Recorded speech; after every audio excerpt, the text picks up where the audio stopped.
The interrogation room smelled of stale coffee and fear. Fluorescent lights hummed overhead, casting harsh shadows across the gray metal table. Lieutenant Rachel Merrick sat with her hands cuffed to a steel ring bolted into the surface, her flight suit still damp with sweat from the cockpit. The fabric clung to her skin, uncomfortable and cold in the air-conditioned room. Across from her, two men in dark suits stared with the kind of empty expressions that came from years of extracting confessions. They had the look of people who'd heard every lie, every excuse, every desperate plea. Nothing surprised them anymore. The older one, salt and pepper hair cropped military short with a face that looked like it had been carved from granite, slid a laptop across the table. The metal scraped against metal, a harsh sound in the silence. His voice was flat when he spoke, professional, the tone of a man stating facts rather than making accusations. Lieutenant Rachel Merrick, call sign Reaper. You're being charged with espionage, unauthorized communication with foreign nationals, and conspiracy to commit treason against the United States of America. Rachel's jaw tightened, but she said nothing. She'd been trained for this during SEER school. Survival, evasion, resistance, escape. They'd put her in rooms like this, subjected her to mock interrogations, taught her how to resist, how to maintain dignity under pressure, how to give nothing away.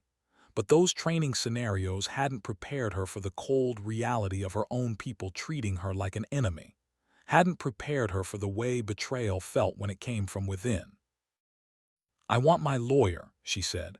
Her voice came out steadier than she felt. Years of radio discipline helped with that. Pilots learned early to keep emotion out of their voices, especially when things went wrong. The younger agent, probably 30 but trying to look older with wire-rimmed glasses and a suit that was slightly too tight across the shoulders, smirked. It was a cruel expression, practiced, designed to break down resistance. "Your lawyer can't help you, Lieutenant. We have proof. Video surveillance, audio recordings, bank transactions. You're done." He turned the laptop around with deliberate slowness, letting the anticipation build. The screen showed grainy surveillance footage from a coffee shop. Time stamp in the corner read 3 days ago. Rachel in civilian clothes, jeans, and a leather jacket, sitting across from a man in a dark suit. The angle was from above, probably a ceiling-mounted camera. The audio was muffled, distorted by ambient noise, but her face was clear as daylight. So was the manila envelope being passed across the table. The way the video was cut, edited, it looked damning. It looked exactly like what they were accusing her of. Rachel stared at the screen. Her stomach dropped like she'd entered an inverted dive. She remembered that meeting, remembered every second of it with painful clarity. The bitter taste of the coffee, the way her hands had shaken when she'd opened the envelope, the weight of the photographs inside. But the context, the reason, the truth behind that moment was classified so far above her pay grade that even thinking about it felt dangerous. "That's not what it looks like," she said quietly. The words felt inadequate, hollow. The older agent leaned forward. His breath smelled like black coffee and cigarettes, the combination sharp and unpleasant. "Then what is it, Lieutenant?" He emphasized her rank, making it sound like an insult, like she disgraced the uniform just by wearing it.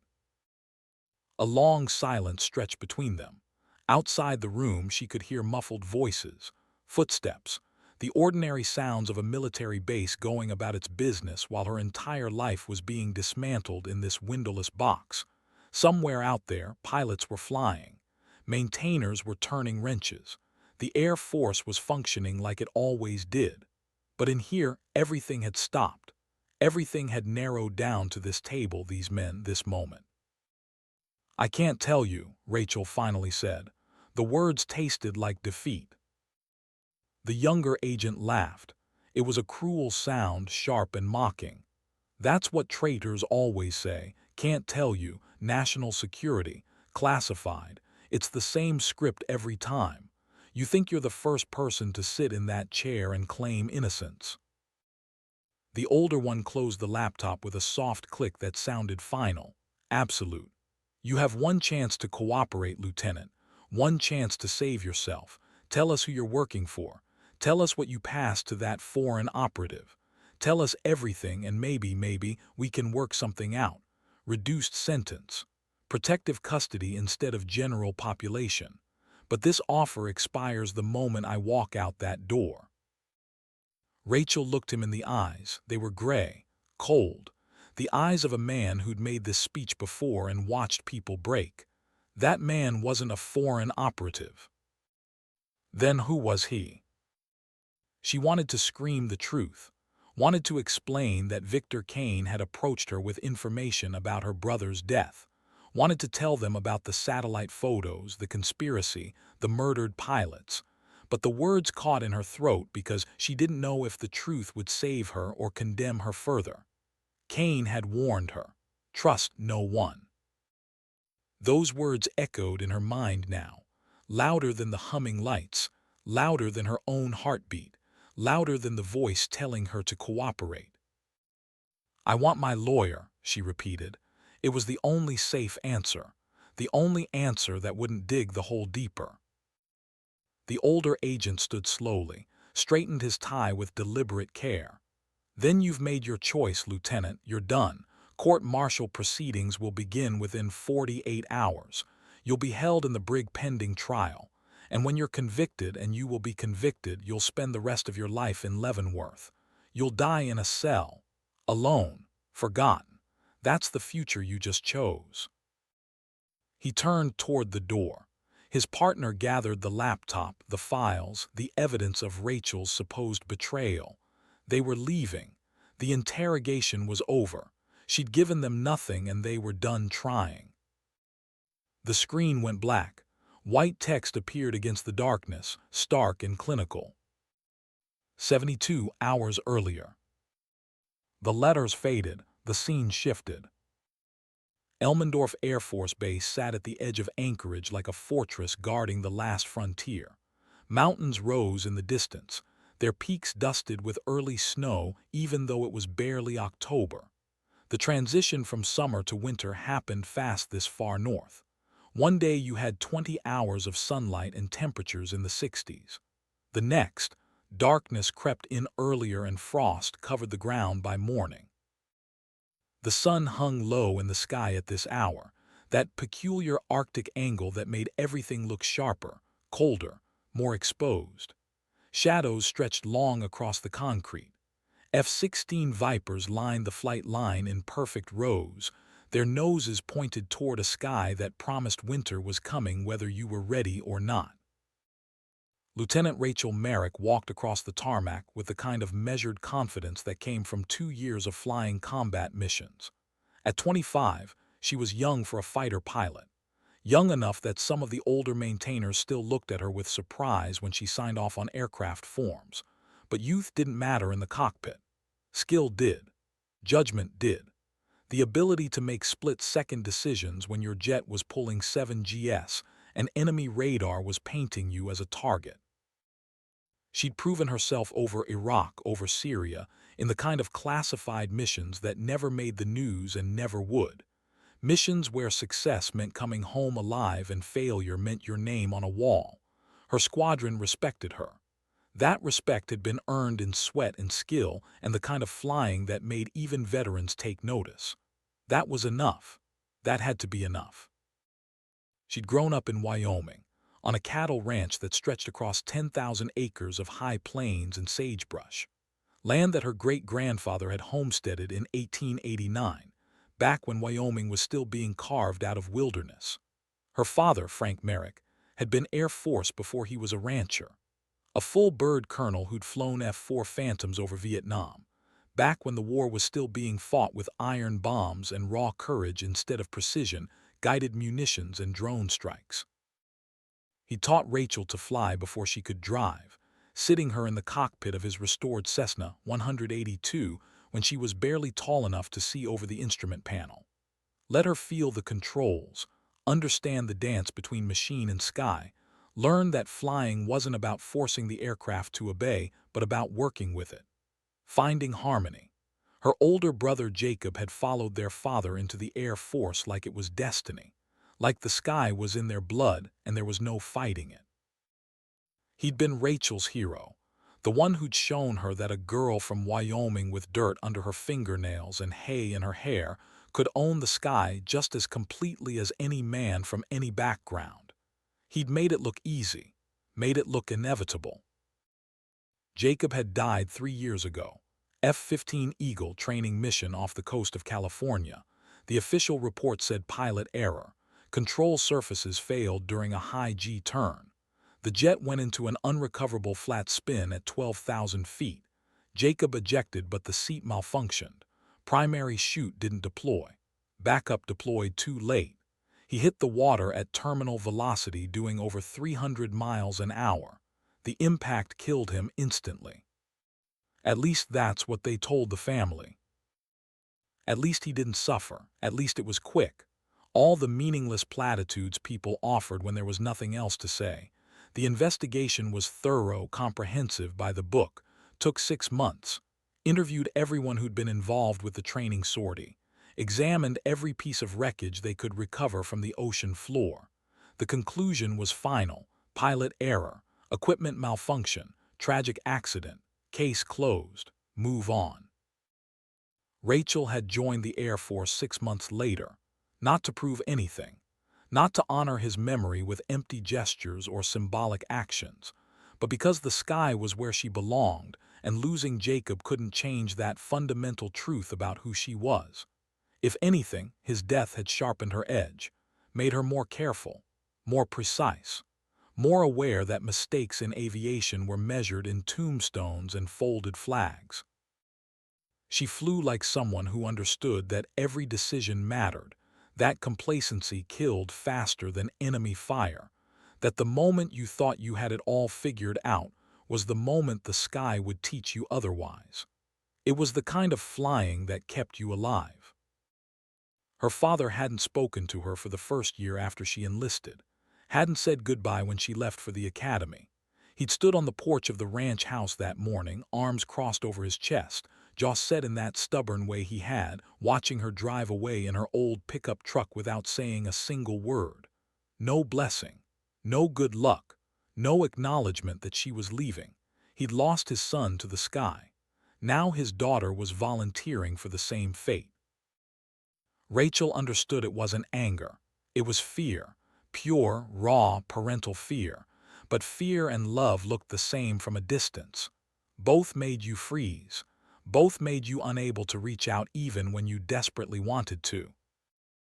They'd reconciled eventually. Slow conversations over crackling phone lines where both of them talked about everything except what mattered. Weather, cattle prices, repairs needed on the barn, awkward visits during her leave periods where they'd work side by side fixing fence line, and neither one would mention the elephant in the room. He'd finally come to one of her graduation ceremonies. She hadn't known he was coming, hadn't invited him because she'd assumed he wouldn't want to be there. But he'd driven 16 hours from Wyoming to Colorado Springs, stood in the back of the auditorium in his old Air Force dress blues that still fit after 40 years, and when she'd received her wings and pinned them to her uniform, she'd seen him wipe his eyes with the back of his weathered hand. They didn't talk about Jacob much after that. The grief was still too fresh, too raw, even after 3 years. Some wounds didn't heal. They just became part of you. Rachel entered the squadron building just after dawn.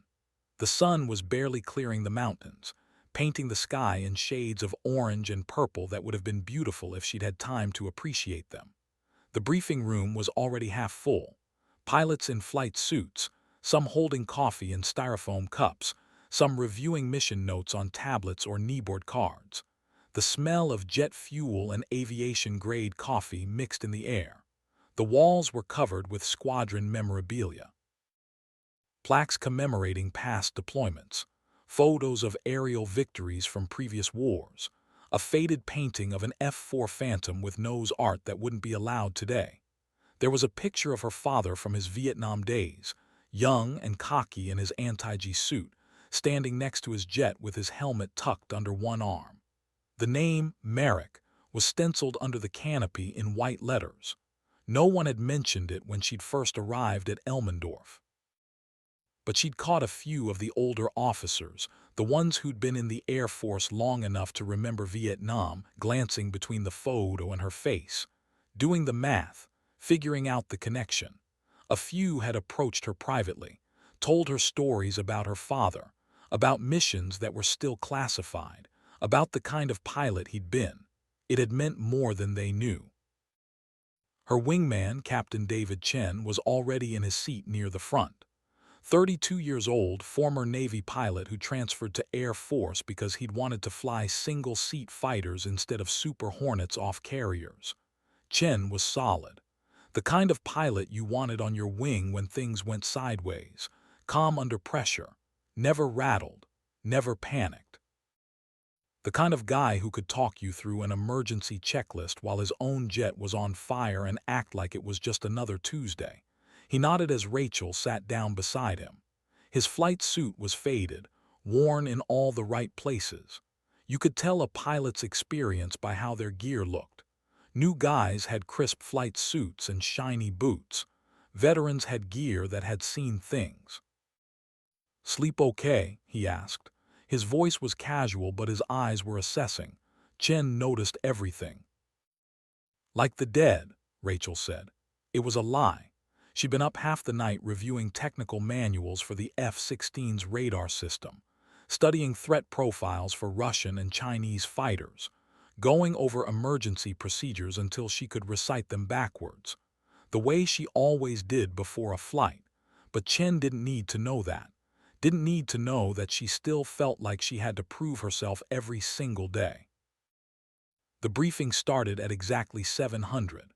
Lieutenant Colonel Wade Briggs strode to the front of the room with the kind of military bearing that came from 25 years in the service. Briggs was a by-the-book officer, 48 years old, with a face that looked like it had been carved from granite by someone who didn't believe in soft edges. Close-cropped gray hair, jaw that could break bricks, eyes that missed nothing. He'd flown combat missions during Desert Storm, back when the Air Force still painted kill markings on the sides of jets and victories were counted in smoking holes in the desert. His reputation was built on precision and discipline. He didn't tolerate mistakes, didn't tolerate excuses, didn't tolerate anything that fell short of perfection. But he was fair. If you did your job, followed procedures, flew by the book, he left you alone. If you screwed up, he made sure you learned from it in a way you'd never forget.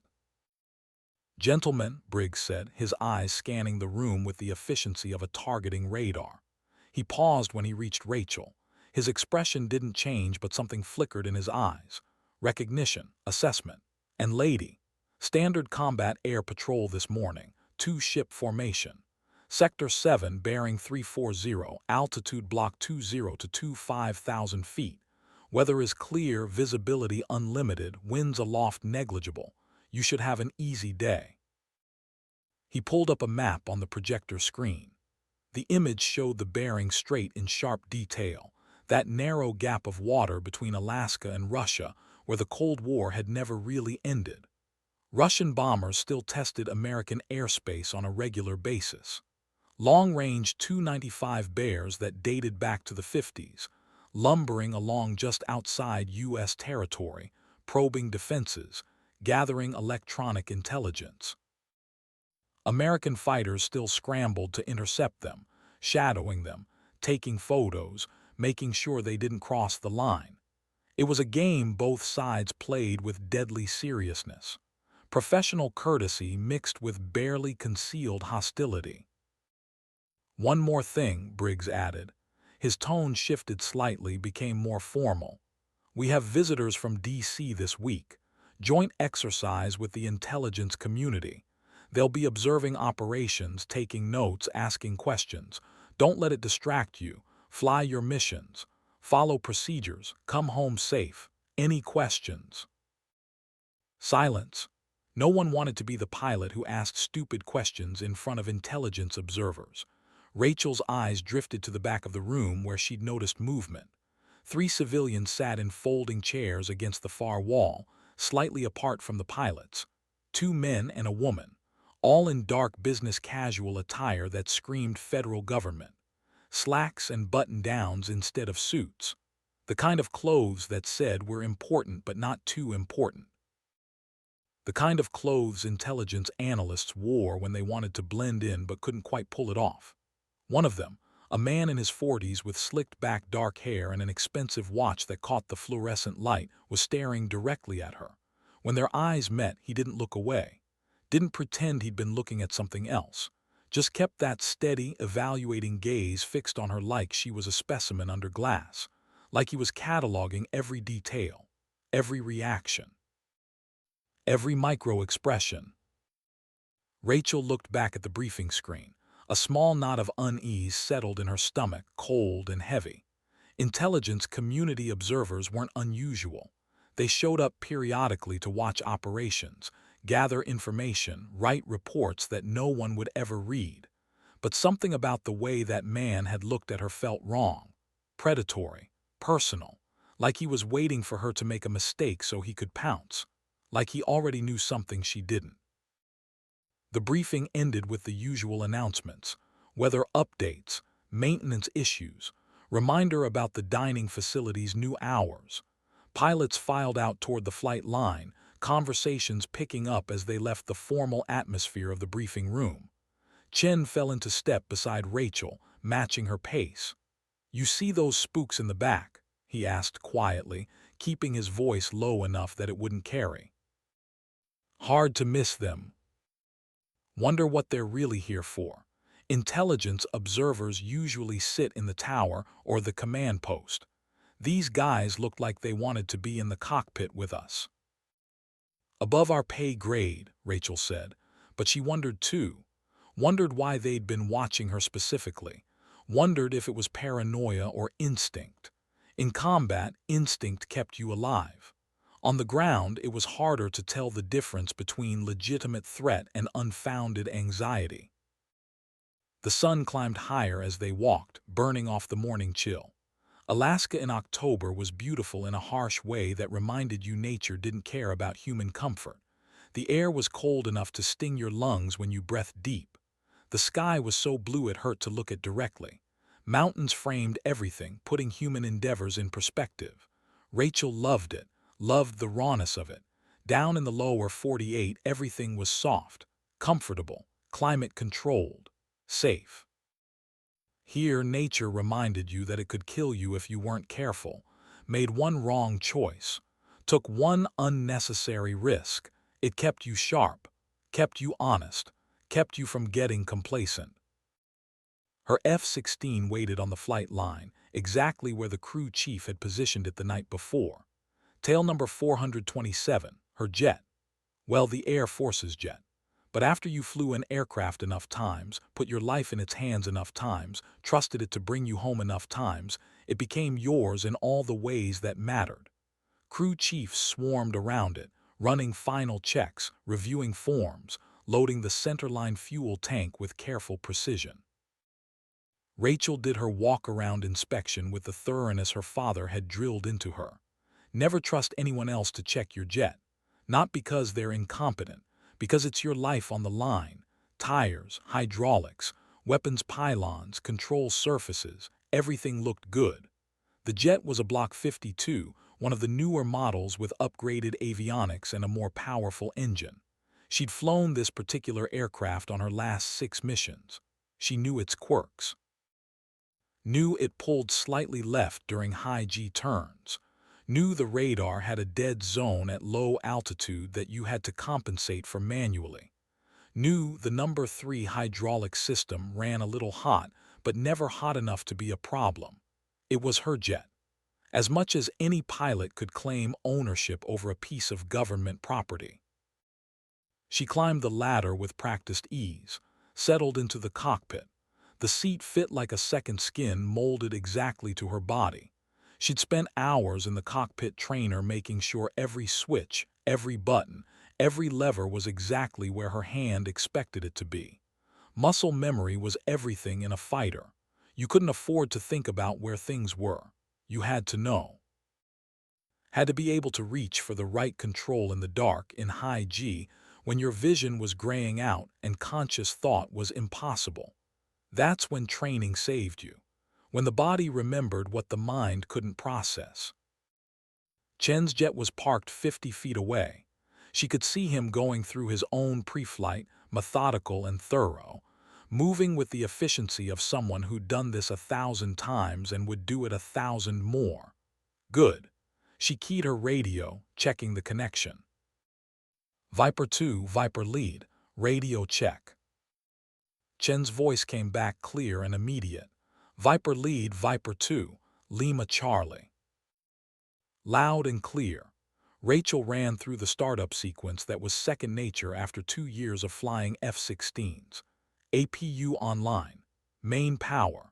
Engine spooling up with that beautiful rising whine of a Pratt & Whitney F-100 coming to life.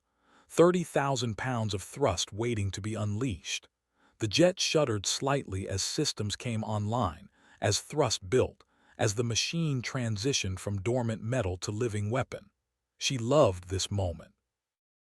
That transition from machine at rest to machine ready for war. The feeling of power at your fingertips.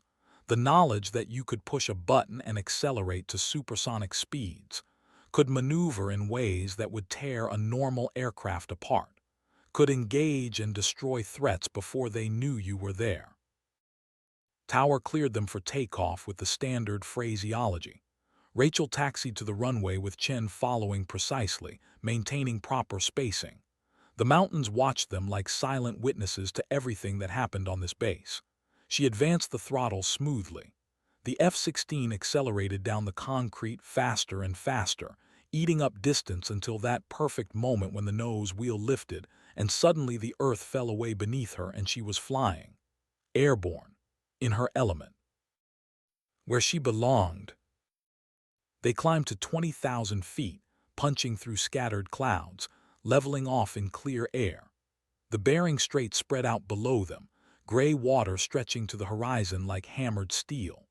Rachel could see Russia in the distance, a dark smudge of land barely visible through atmospheric haze.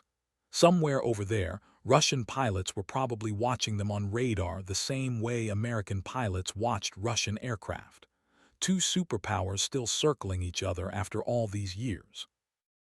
Still testing, still probing, still playing the same dangerous games that had defined the Cold War but never quite ended when the Berlin Wall fell.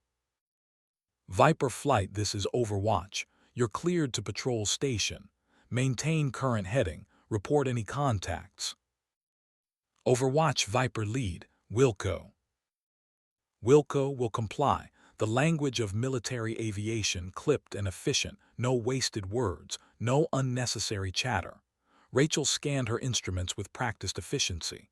Fuel nominal, engines nominal, hydraulics nominal, radar nominal, everything green across the board. She looked over at Chen's jet, 1,000 feet off her right wing, perfectly positioned. He gave her a thumbs up through his canopy. She returned it. For 30 minutes, nothing happened. They flew their patrol route, back and forth along the edge of American airspace, watching radar, watching the sky, maintaining the invisible fence that separated nations. It was peaceful in a way that office workers could never understand. Up here, the world was simple. There was sky and there was earth, and there was the thin line between them where human beings pushed metal and fire to impossible speeds and called it routine. Rachel had always felt more at home in the cockpit than anywhere else on the ground. More comfortable, more herself. Like this was what she'd been designed for, and everything else was just marking time. Then her radar flickered, just for a second, a brief flash of something at the edge of her scope. A contact appeared, bearing 340, altitude 15,000 feet, range 70 miles. She blinked. The contact disappeared, reappeared, flickered again like a ghost. Like something was there but trying hard not to be seen. Like someone was using electronic countermeasures or stealth technology to minimize their radar signature. Viper 2, you have contact bearing 340, Rachel asked, keeping her voice professional. Chen's voice came back immediately. Negative lead, My scope's clean, no contacts. Rachel zoomed her targeting pod, that sophisticated camera system that could read license plates from 20 miles away. The image was grainy at this distance, but she could make out a shape. Definitely an aircraft. The profile looked wrong, though. Too angular. Not the rounded curves of a commercial airliner. Not the bulky silhouette of a Russian bomber. Something else. Something sleeker. More purposeful. Overwatch, Viper lead. I have intermittent contact, bearing 340, Angels 15, approximately 70 miles. Request permission to investigate. There was a pause, longer than normal for air traffic control. Long enough that Rachel started to wonder if her radio was malfunctioning. When the reply came, it wasn't the usual controller's voice. It was Colonel Briggs himself. Negative, Viper lead. Maintain patrol route. That sector is restricted airspace. Do not investigate. Acknowledge immediately. Rachel's hand tightened on the stick. Restricted airspace. Out here. She'd flown this sector a dozen times in the past 6 months. There'd never been restricted airspace before. Nothing in the briefing had mentioned it. Nothing on the charts showed it. And if there was some kind of classified operation happening, why wouldn't they have told the pilots flying CAP in the area? Overwatch. Confirm restricted airspace sector 340. I confirm. Briggs's voice was hard now, brooking no argument.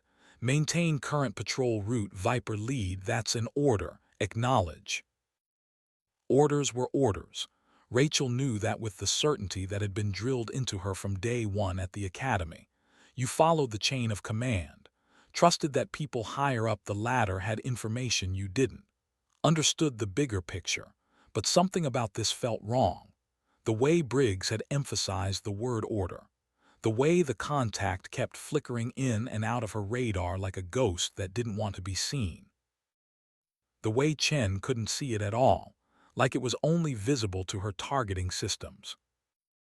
She made a decision that would change everything that followed. A decision that went against her training but honored her instincts. She reached down to the panel beside her knee and pressed a button that activated her gun camera recorder. Then she zoomed the targeting pod as tight as it would go, maximum magnification, and captured 30 seconds of footage showing that mysterious contact before it disappeared completely from her scope. Vanished like it had never been there. The recording was against regulations, was evidence of disobeying a direct order. But if something was happening out there, something important enough to declare restricted airspace without notice, Rachel wanted proof she'd seen it. When she landed 40 minutes later after completing the patrol route, she didn't mention the recording in the debrief. Stuck to the facts. Contact reported. Permission to investigate denied. Contact subsequently lost. Chen asked her about it as they walked back to the squadron building, his voice low enough that it wouldn't carry to the maintainers working nearby. That contact you called in, what do you think it was? Rachel glanced around carefully. No one was in earshot. The flight line was busy with normal activity. Jets taxiing, crew chiefs moving equipment. But the 3 civilians from the briefing were standing near the intelligence building, too far away to hear but close enough to be watching. I don't know, but I've never seen radar return like that. It was like it was there but not there, flickering, like someone was actively trying to hide it. Stealth. Maybe, but American stealth aircraft weren't supposed to be operating in that sector without coordination, without telling the pilots flying CAP. It was basic airspace deconfliction, and Russian stealth aircraft didn't really exist yet, not operational ones. The Su-57 was more propaganda than actual threat, so what had she seen? You going to write it up in your report? Rachel thought about it. Thought about Colonel Briggs shutting her down so quickly. Thought about those civilians in the briefing room. Thought about her father's voice in her head telling her to trust her instincts but pick her battles. No, she said finally. Not until I know what I saw. Not until I understand what's happening. That decision, like the recording, would come back to haunt her. But in that moment, it felt like the right choice. The smart choice. The choice that kept her from painting a target on her own back. That evening, Rachel sat in her quarters on base. The room was small but functional. Standard military housing. Bed, desk, locker. A window that looked out over the flight line where jets were being prepared for night operations. She'd hung one picture on the wall, the only personal item she'd brought with her. Jacob in his flight suit, standing in front of his F-15, grinning like he owned the world and knew it. He'd been 27 in that photo, 2 years older than Rachel was now. Sometimes she looked at it and tried to remember his voice, tried to remember the way he'd taught her to fly, patient and calm, never raising his voice even when she'd made mistakes that could have killed them both. The memory was fading, getting hazier with each passing year. That scared her more than combat ever had. The idea that she might forget him completely, that he'd become just a photograph instead of a person. Her phone buzzed, not her military phone, her civilian phone that she kept for family. The caller ID said home. Rachel answered, already feeling the tension in her shoulders ease slightly. Her father's voice always had that effect. "Hey, Dad." Frank Merrick's voice came through clear despite the distance and whatever old phone system he was using at the ranch. "Rachel, how's Alaska treating you?" "Cold, beautiful, you know, the usual." She leaned back in her chair, letting the familiar rhythms of conversation wash over her. "How's the ranch?" They talked about nothing for a few minutes. The kind of comfortable small talk that family specialized in. The cattle were doing well.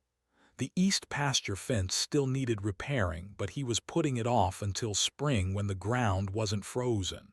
One of the horses had thrown a shoe, and the farrier couldn't make it out until next week.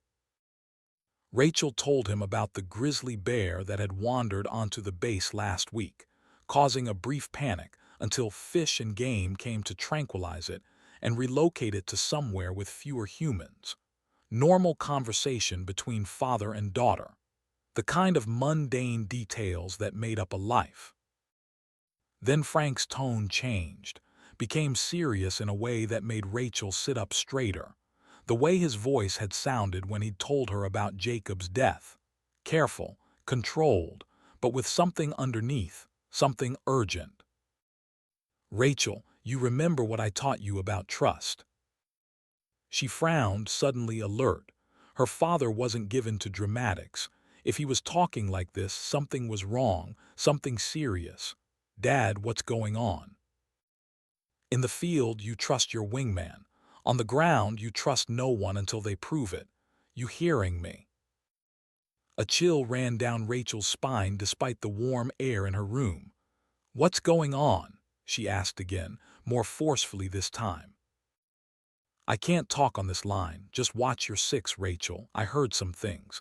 Old buddies from Langley calling around asking questions, people building files. The kind of files that mean someone's getting ready to make a move." He paused. She could hear his breathing, heavy and deliberate. "If anything feels wrong, if anyone approaches you with questions you don't expect, you call me. Don't answer anything. Don't volunteer anything. You understand?" "Dad, you're scaring me." "Good, you should be scared, but you should also be smart. You're my daughter, you're a Merrick. We don't go down easy, but we also don't walk into traps blind." The line went dead, not like he'd hung up, not the normal click of a call ending, just dead, complete silence. Rachel tried calling back immediately. It rang once, then straight to voicemail, her father's recorded voice. "You've reached Sam Brennan, leave a message." She tried 3 more times over the next 5 minutes. Same result. Like the line had been cut. Like someone had intercepted the call and terminated it. She sat on her bed, phone in hand, staring at Jacob's picture on the wall. Her father had mentioned Langley. That meant CIA. But why would the CIA be asking about her? About building files? She was a fighter pilot. She flew patrol missions and occasionally escorted bombers. Nothing classified enough to draw CIA attention. nothing that would require surveillance. Unless it wasn't about her current work, unless it was about something else, something connected to Jacob. Rachel barely slept that night.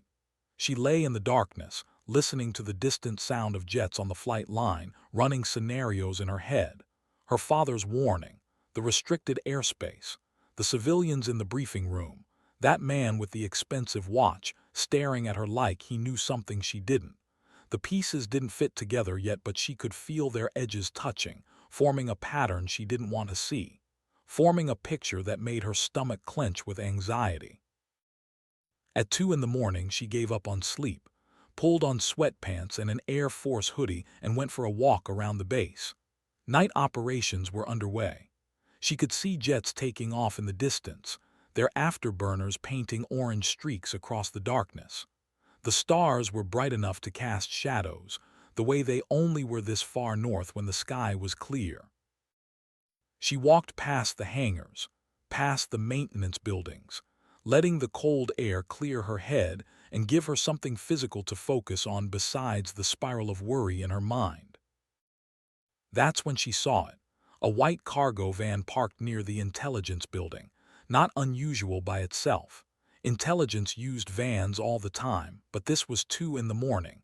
The building should have been locked, should have been empty except for duty officers. The van's back doors were open.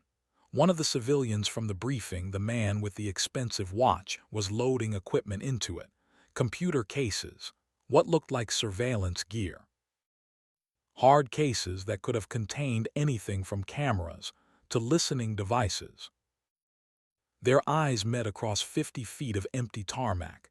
He didn't look surprised to see her, didn't look concerned, didn't even pause in what he was doing. He just smiled. A cold, professional smile that didn't reach his eyes, nodded once. A gesture of acknowledgement, or perhaps a greeting, or perhaps a threat. Then he climbed into the van and drove away, taillights disappearing into the darkness. Rachel watched until she couldn't see the van anymore. Every instinct she had was screaming that something was very, very wrong, that she was in danger, that pieces were moving on a board she couldn't see.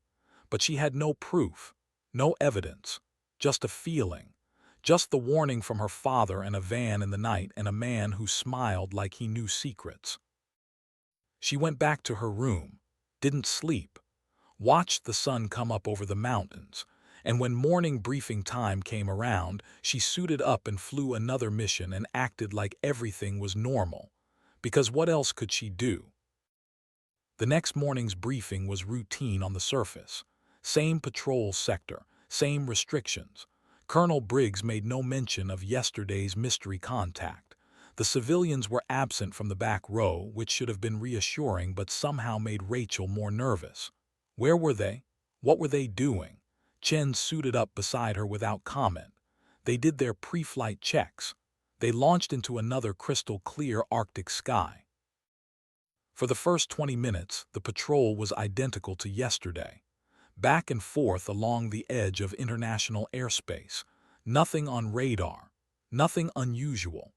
Rachel was almost starting to relax, starting to think maybe she'd been paranoid, when Chen's voice crackled over the radio with an edge of uncertainty.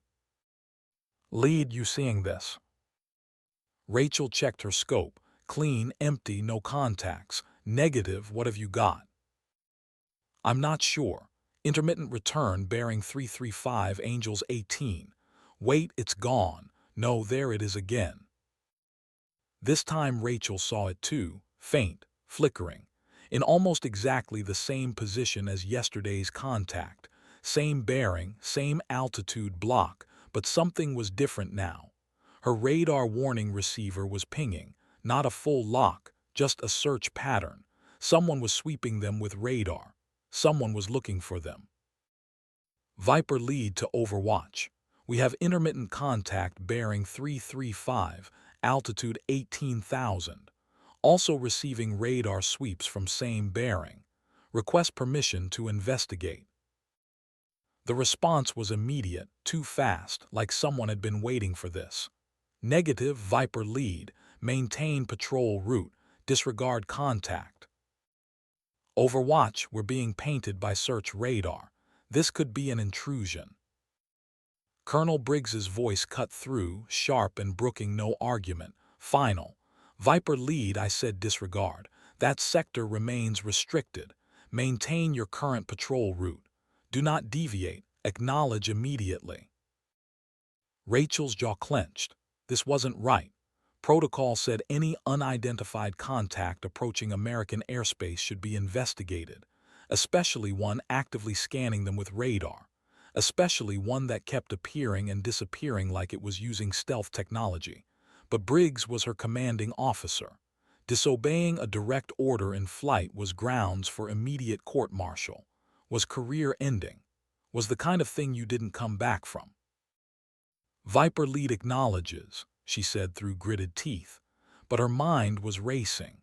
Why was Briggs so adamant they stay away? What was happening in that restricted airspace that was worth threatening pilots with courts-martial? She glanced at her kneeboard where she'd clipped a small notepad, made a quick note of the time, bearing, and altitude. If something was happening out there, if this was connected to her father's warning and the surveillance van and everything else, Rachel wanted a record, even if it was just for herself, even if no one else would ever see it. They completed the patrol and landed without incident. But as Rachel climbed down from the cockpit, she noticed something that made her blood run cold. That white cargo van was back, parked near the intelligence building again. And standing beside it, talking on a cell phone and watching the flight line with calculated interest, was the man with the expensive watch. When he saw her looking, he ended his call. Didn't look away. Didn't pretend he'd been focused on something else. He walked directly toward her with purposeful strides. Rachel's pulse quickened. She considered turning away, heading into the squadron building, avoiding the confrontation. But that would look like running, like fear. So she stood her ground, helmet tucked under one arm, and waited. The man stopped 10 feet away. Up close, she could see he was older than she'd initially thought. Mid-40s. His suit was expensive, Italian cut, perfectly tailored. His watch was a Rolex. Government contractors made that kind of money. Regular intelligence officers didn't. His shoes were polished to a mirror shine. "Lieutenant Merrick," he said. His voice was smooth, professional. No accent she could identify, generic American that could have been from anywhere. "I'm Victor Kane. I wonder if we could talk privately." Rachel's first instinct was to refuse. Her father's warning echoed in her head.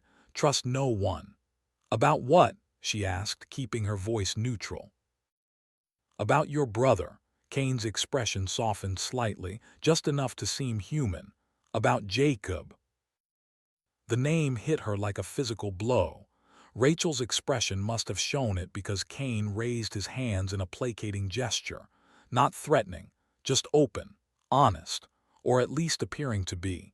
"I know this is unexpected, but I have information you need to hear. Information about what really happened to him 3 years ago." "What do you mean, what really happened?" "There was an investigation. It was pilot error." "That's what the report said." Kane looked around carefully, making sure they weren't being overheard. The flight line was busy, but everyone was focused on their own tasks. "But the truth is more complicated than that. Can we talk? There's a coffee shop in downtown Anchorage, Caribou Coffee on 5th Avenue. This evening at 6 p.m. I'll explain everything. I'll show you evidence. And then you can decide what you want to do with it." "Who are you?" Rachel demanded. "CIA, NSA, Defense Intelligence. What agency?" Kane smiled thinly. "Does it matter? I have answers, Lieutenant. That's all that should concern you. Answers about Jacob, about why he really died, about who killed him."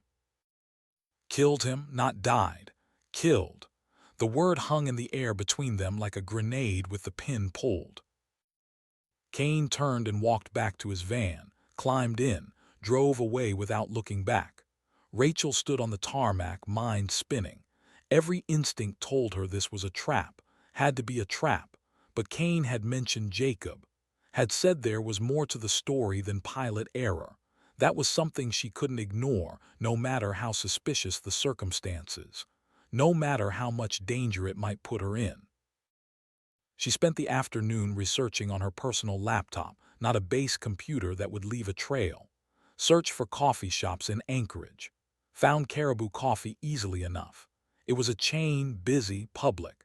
If Kane wanted to hurt her, a crowded coffee shop was a strange choice. But if he wanted to be seen meeting her, if someone wanted photographic evidence of a meeting between an Air Force pilot and an unknown civilian, a public place was perfect. She'd be on camera, on record.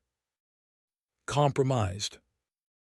Rachel made her decision with full knowledge of the risk. She would go, but she'd be careful. She'd record the conversation on her phone. If it was a setup, at least she'd have evidence.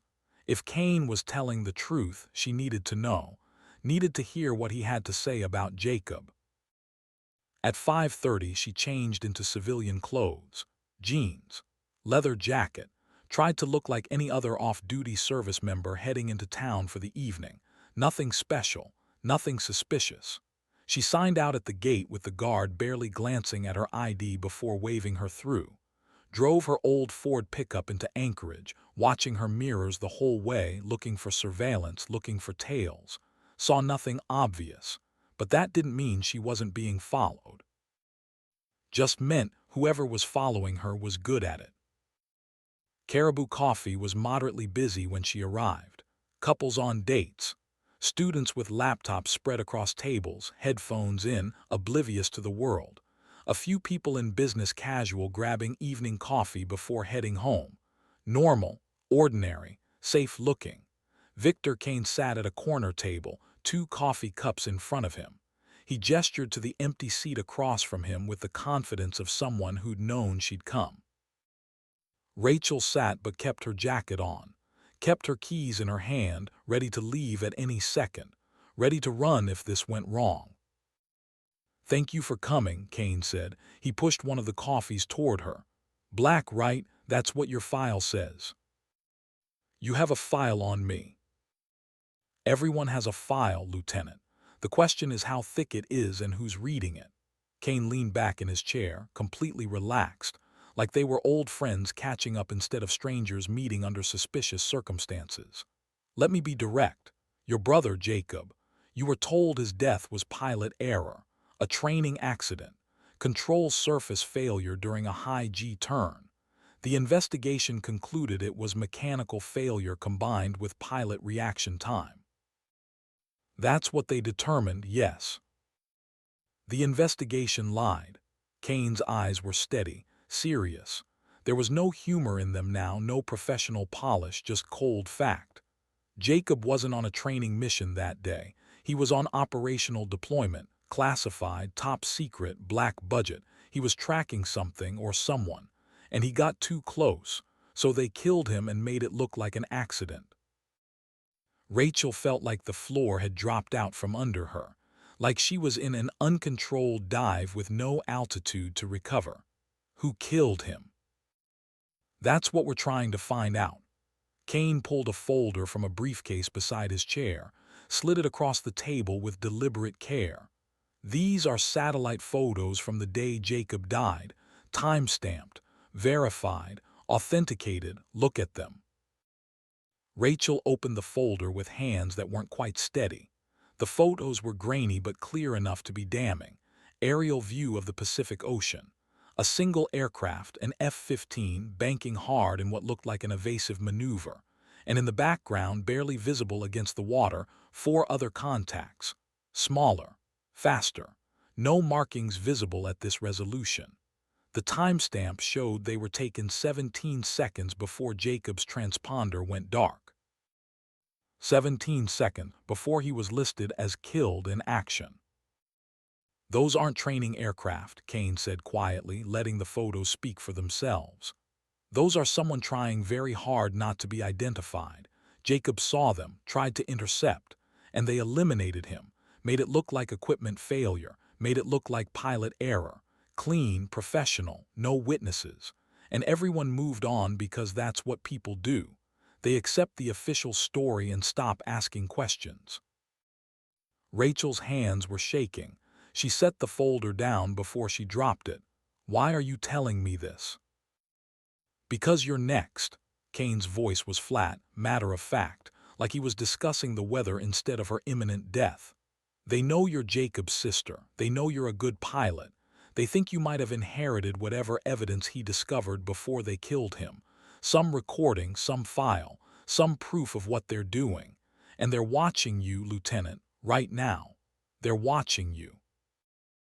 Rachel looked around the coffee shop instinctively, saw nothing unusual, but that didn't mean anything.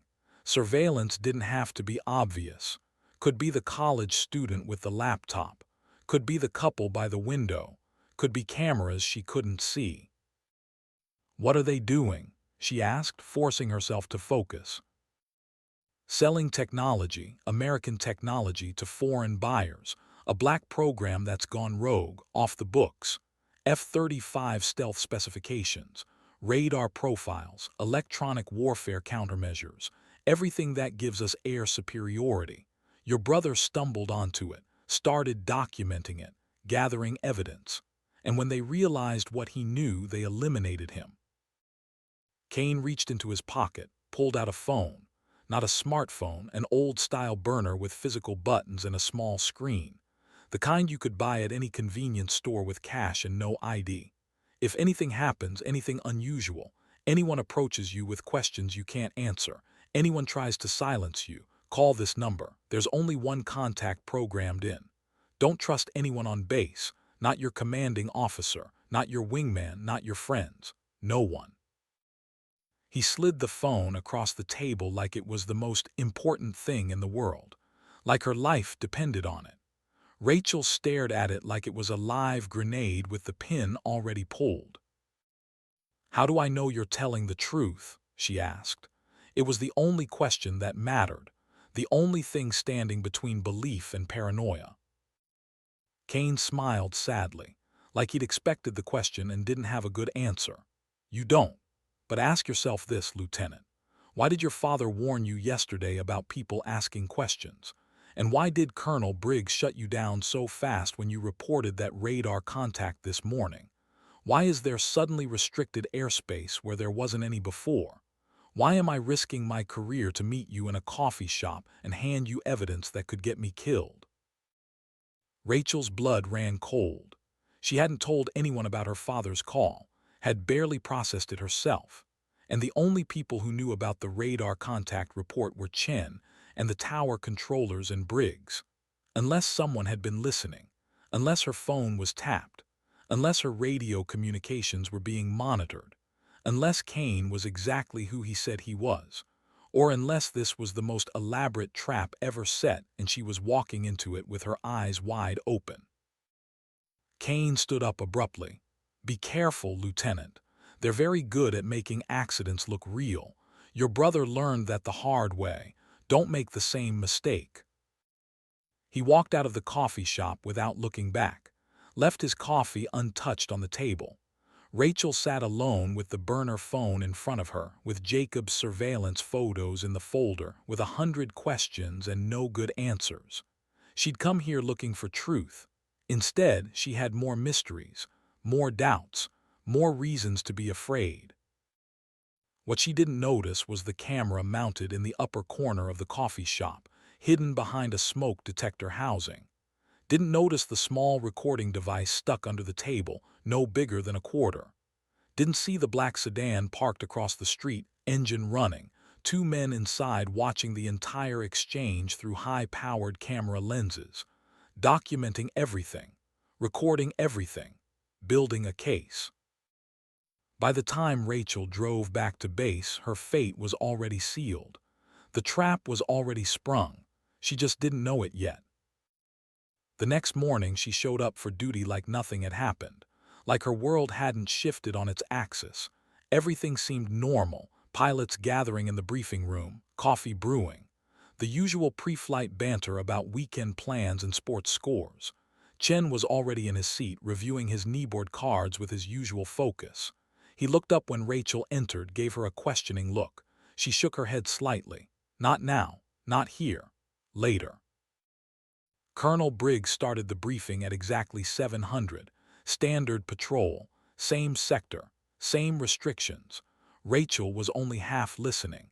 Her mind was still turning over Kane's revelations. The satellite photos, the implication that Jacob had been murdered, the warning that she was next. The burner phone felt like it was burning a hole in her pocket even though she'd left it hidden in her room. Then the door to the briefing room opened with more force than necessary. Two men in dark suits walked in like they owned the place, not the intelligence community observers from before. These men had the bearing of law enforcement, hard eyes, rigid posture, federal agents. They carried badges clipped to their belts where everyone could see them. Office of Special Investigations, OSI, the Air Force's internal police, the people who investigated crimes within the military, the people who built cases against service members. The room went silent. Every conversation stopped mid-sentence. Every pilot turned to look. The older agent, the one with salt and pepper hair and a face that looked like he'd seen everything twice, scanned the room with methodical precision until his eyes locked on Rachel like target acquisition radar. "Lieutenant Alexis Merrick, you need to come with us. Now." Rachel's heart hammered against her ribs. Every pilot in the room was staring at her now. She could feel their eyes, their judgment, their confusion. Chen half stood from his seat, his face showing concern and anger. "What's going on?" "Sit down, Captain." Colonel Briggs's voice was hard as steel, cold as Alaska winter. Everyone else dismissed, except you, Lieutenant Merrick. The room cleared quickly. Pilots filed out, casting glances back at Rachel, whispering to each other, already spreading rumors. Chen was the last to leave. He looked like he wanted to say something, wanted to object, wanted to do something. But Briggs cut him off with a look that could have frozen water. The door closed. Rachel was alone with Briggs and the two OSI agents, and a silence that felt like judgment. The younger agent pulled out a laptop with deliberate slowness, set it on the briefing table like he was placing evidence at a crime scene. "Lieutenant Merrick, you're under investigation for espionage, unauthorized communication with foreign nationals, conspiracy against the United States. We have evidence that you met with a known foreign intelligence operative 2 days ago. You accepted materials from him. You accepted communication equipment.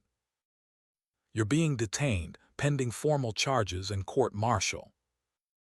He turned the laptop around. The screen showed surveillance footage. High definition, perfect angles, the coffee shop. Rachel sitting across from Victor Kane. The manila folder on the table between them. The burner phone being passed from his hand to hers. The timestamp. Everything documented, everything recorded, everything that would destroy her. Rachel's mouth went dry. Her hands felt numb. "That's not what it looks like." "Then explain it," the older agent said. His voice was reasonable, almost kind.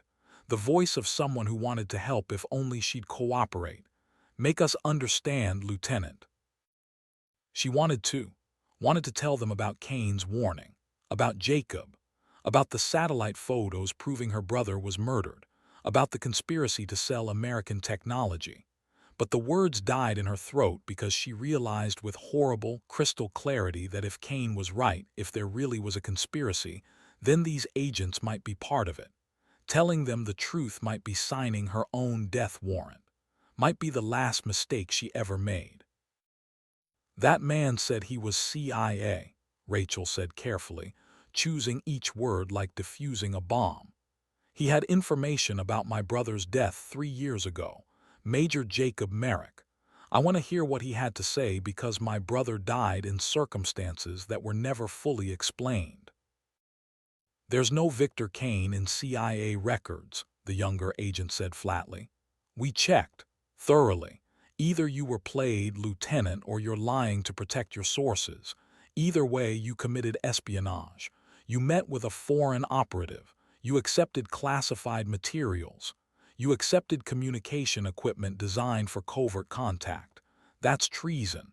That's a life sentence in Leavenworth." I'm not lying, and I didn't commit treason.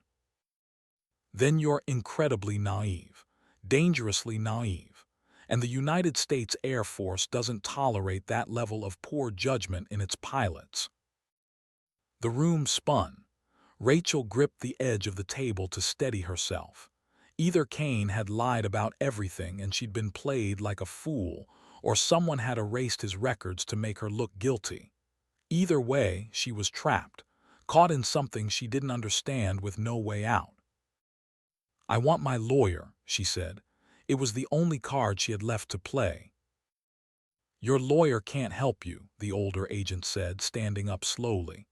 You're being taken into custody right now. Court-martial charges will be filed by close of business today. If you're smart, you'll cooperate. Tell us everything.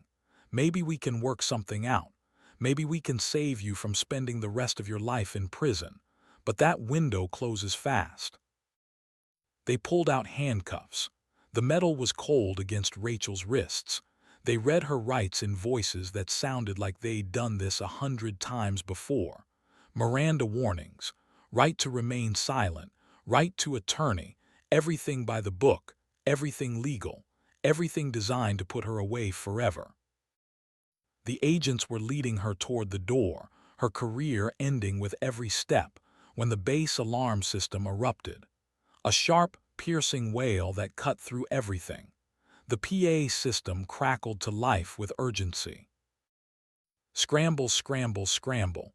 All available fighters to the flight line. Unknown aircraft incursion.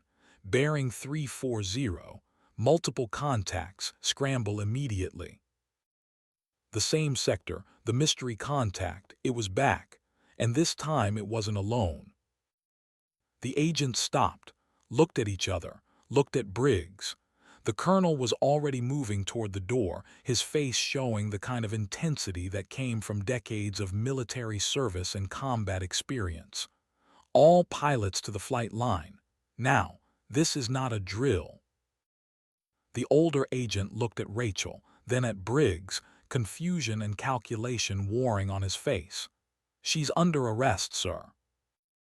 Then you fly the goddamn jet, Briggs snapped, his voice carrying the kind of command authority that didn't allow for argument.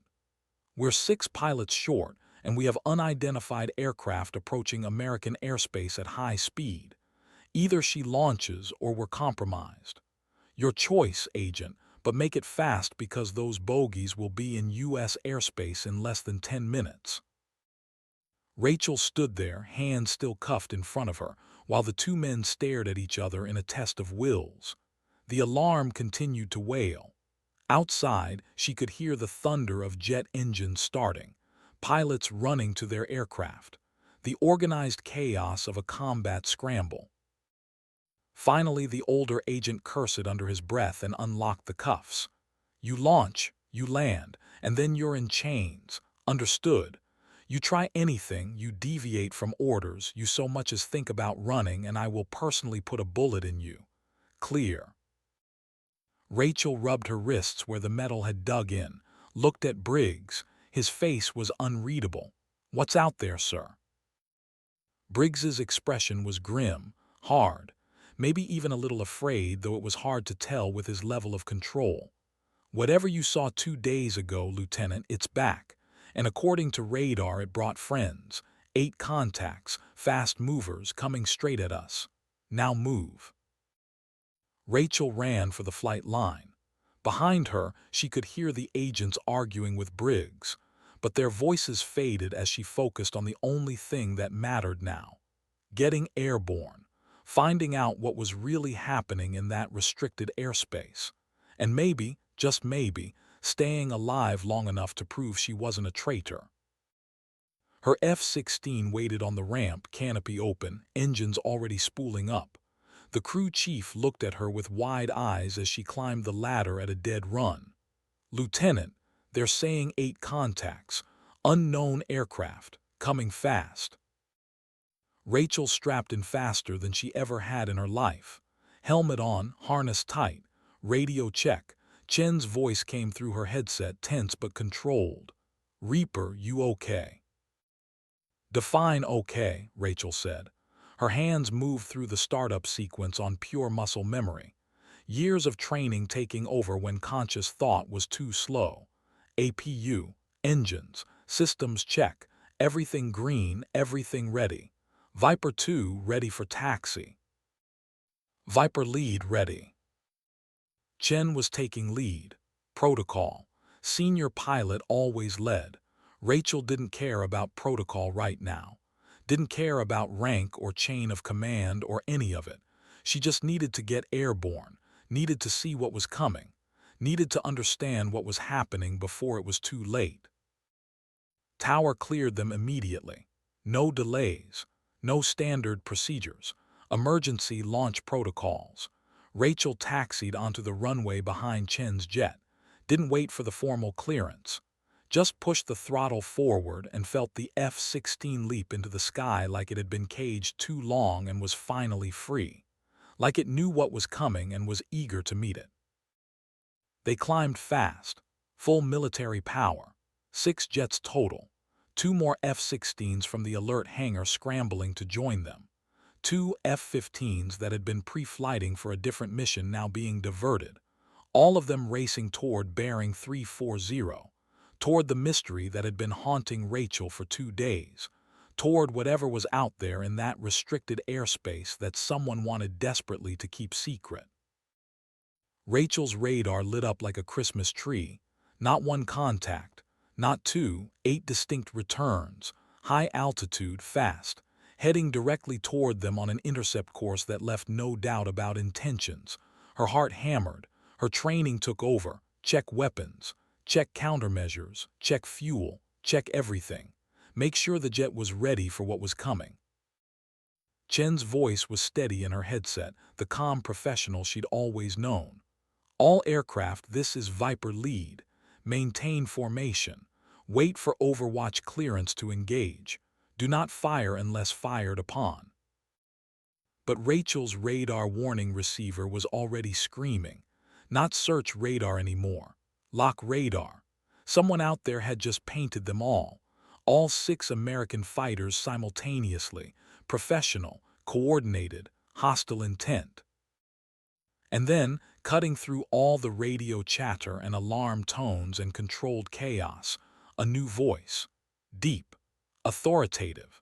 A voice Rachel had never heard before but recognized instantly as someone with real power. Someone who gave orders that ended careers if you disobeyed.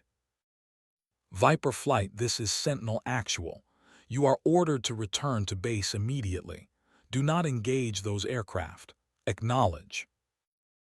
Chen hesitated, just for a second, just long enough to show he was thinking instead of blindly obeying. Sentinel Actual, we have 8 contacts approaching U.S. airspace. Fast movers. Cannot comply without identifying potential threats. You will comply, Captain Chen. Return to base. Now, that is a direct order. The 8 contacts were 60 miles out now, 55. Closing at supersonic speed. Less than 4 minutes to intercept. 4 minutes to figure out what was happening. 4 minutes to decide if she was going to follow orders or trust her instincts. Rachel looked at her radar display. Looked at the clear sky ahead. Looked at the F-16's weapon systems ready to defend American airspace. And realized with absolute certainty that someone, somewhere, had just thrown her into the middle of something that was going to get people killed. The only question was whether she'd be one of them, and whether she'd die following orders or breaking them. The 8 contacts closed to 50 miles. Rachel's radar warning receiver shrieked in her helmet, that high-pitched tone that meant someone had locked a missile onto her jet. She glanced at her display. All 8 bogies were showing hostile intent, but something was wrong. The radar returns weren't behaving like enemy fighters. They were too clean, too precise. American equipment had that signature. Russian and Chinese fighters showed different patterns on her scope. Viper Flight, Sentinel Actual. Final warning. Return to base immediately or be engaged. Captain David Chen's voice cut through the channel. Sentinel Actual. We have 8 hostile contacts approaching American airspace. We are authorized to defend. Request clarification on your authority to order us back." Silence, then a different voice, older, more weight behind it. "Captain Chen, this is General Marcus Wade, NORTHCOM. You are ordered to disengage. Those aircraft are friendly. This is a classified operation. RTB immediately." A general on the radio, directly ordering them back. Rachel had never heard of that happening outside of wartime. Chen hesitated. She could hear it in the pause before he responded. "General Wade, we show 8 contacts on intercept vector. No IFF squawk. Request confirmation they are friendly." "They are friendly, Captain. Now turn your jets around before this becomes an international incident." Rachel's mind raced. International incident, with friendly aircraft. Nothing about this made sense. She keyed her mic on the private channel to Chen. "Dave, something's wrong. Friendlies don't lock us up." "I know," Chen replied quietly. "But that was a general, 4 stars. If we disobey, our careers are over." "If those are friendly, why are they painting us with targeting radar?" Before Chen could answer, the lead bogey broke from the formation, accelerated, 40 miles out now, coming straight at them. Rachel's threat display lit up like a Christmas tree, not a search pattern anymore. Full weapons lock, aim 120 parameters. Someone out there had just switched from scanning to firing solution. Viper flight break, lead bogey is hot. Chen's warning came a half-second before Rachel saw the missile launch, a small streak of white against the blue Arctic sky. Aim 120 AMRAAM, fire and forget. One of the most lethal air-to-air missiles ever built, and it was tracking her jet. Rachel didn't think. Training took over. She yanked the stick hard right, punched chaff and flares, felt the G-forces slam her into the seat. 7 GS. 8. The world grayed at the edges. The missile corrected, tracking through her chaff cloud. Smart seeker. It knew the difference between aluminum strips and a real target. Dove, full burner, pointed the nose straight down and let the F-16 fall like a stone. The missile followed. 15 seconds to impact. She could see it on her screen, that little symbol getting closer and closer to the center dot that represented her jet. At 5 seconds she pulled. Hard, harder than she'd ever pulled in training. 9 GS. The jet shuddered. Aerodynamic limits, but she held it. The missile couldn't match the turn radius. Shot past her and detonated 1,000 feet below. The shockwave rocked her jet but didn't damage it. She gasped for breath, keyed the radio. "Viper lead, Reaper. I just got shot at by a friendly. Those are not friendlies." Chen's voice was tight, angry. "All Vipers defensive formation. Engage if fired upon." "Negative, Viper flight. Colonel Briggs now on the command channel. Do not engage, return to base." "Sir, they're shooting at us." "Return to base, Captain. That is a direct order from NORTHCOM command. Acknowledge." Rachel could hear the strain in Briggs's voice. He didn't like this order, but he was bound by it. 4-star generals didn't make suggestions. They made commands that ended careers if you disobeyed. The 7 remaining bogies spread out, tactical formation. Whoever was flying those jets knew what they were doing, and Rachel suddenly understood with cold clarity what was happening. This wasn't an intercept mission. This was an execution. Someone wanted her dead, wanted it to look like a training accident or a confused engagement. Friendly fire happens in war, happens in peace, especially when classified operations overlap. She made a decision in that moment that would define everything that followed. She broke radio discipline, switched to guard frequency, the emergency channel that every aircraft in the sky monitors. Any station, this is Air Force F-16, Carlson Reaper. I am being engaged by hostile aircraft, requesting immediate assistance. I am declaring Mayday. Repeat, Mayday, mayday, mayday. Chen's voice exploded in her headset. Reaper, what are you doing? Staying alive. She turned away from the formation, not back toward Elmendorf, south, toward Canada, toward empty wilderness where maybe, just maybe, she could lose whoever was trying to kill her. The other F-16s in the formation held position, following orders, returning to base, but Chen broke formation with her, followed her south. Reaper, I don't know what's happening, but I'm not leaving you. Relief flooded through her. Whatever happened next, she wasn't alone. Dave, you don't have to do this. They'll court-martial you. They're going to do worse than that if we don't figure out what's going on. His voice was calm, steady, the way it always was. Besides, I saw that missile. That was a kill shot. Friendlies don't shoot kill shots. The bogies adjusted. 4 of them peeled off to pursue Rachel and Chen. The other 3 held position, probably waiting for the F-15s and remaining F-16s to clear the area.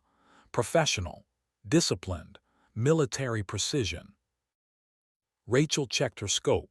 The pursuing fighters were gaining. Faster jets had to be. She zoomed her targeting pod, got a visual at 20 miles. The image was grainy but clear enough. F-35 Lightning IIs, American 5th-generation stealth fighters, the most advanced jets in the Air Force inventory, and they had no markings, no tail numbers, no unit insignia, just flat gray paint and death. Dave, you seeing this? F-35s, but whose? I don't think they're ours anymore. The lead F-35 came within missile range. Rachel's threat display screamed. She jinked right, then left, random pattern, making herself hard to track. The missile came anyway. She defeated it with a combination of chaff and a hard descending turn that pushed her jet to the edge of its envelope. The missile detonated below her. Shrapnel peppered her underside, but nothing critical. Chen engaged the second F-35, fired an AIM-9X heatseeker, close range. The Sidewinder tracked true, but the F-35 pilot was good. Flares, countermeasures. The missile went stupid and exploded harmlessly, but it forced the F-35 to break off, gave Rachel breathing room. Reaper fuel state. Rachel checked, 60% U. 55, we can't run forever. I know. They were over the Gulf of Alaska now. Gray water below, mountains in the distance, beautiful and deadly. If they had to eject here, they'd have maybe 20 minutes before hypothermia set in. The water was 40 degrees even in summer. October, it was colder. The F-35s reformed, spread wide, trying to box them in.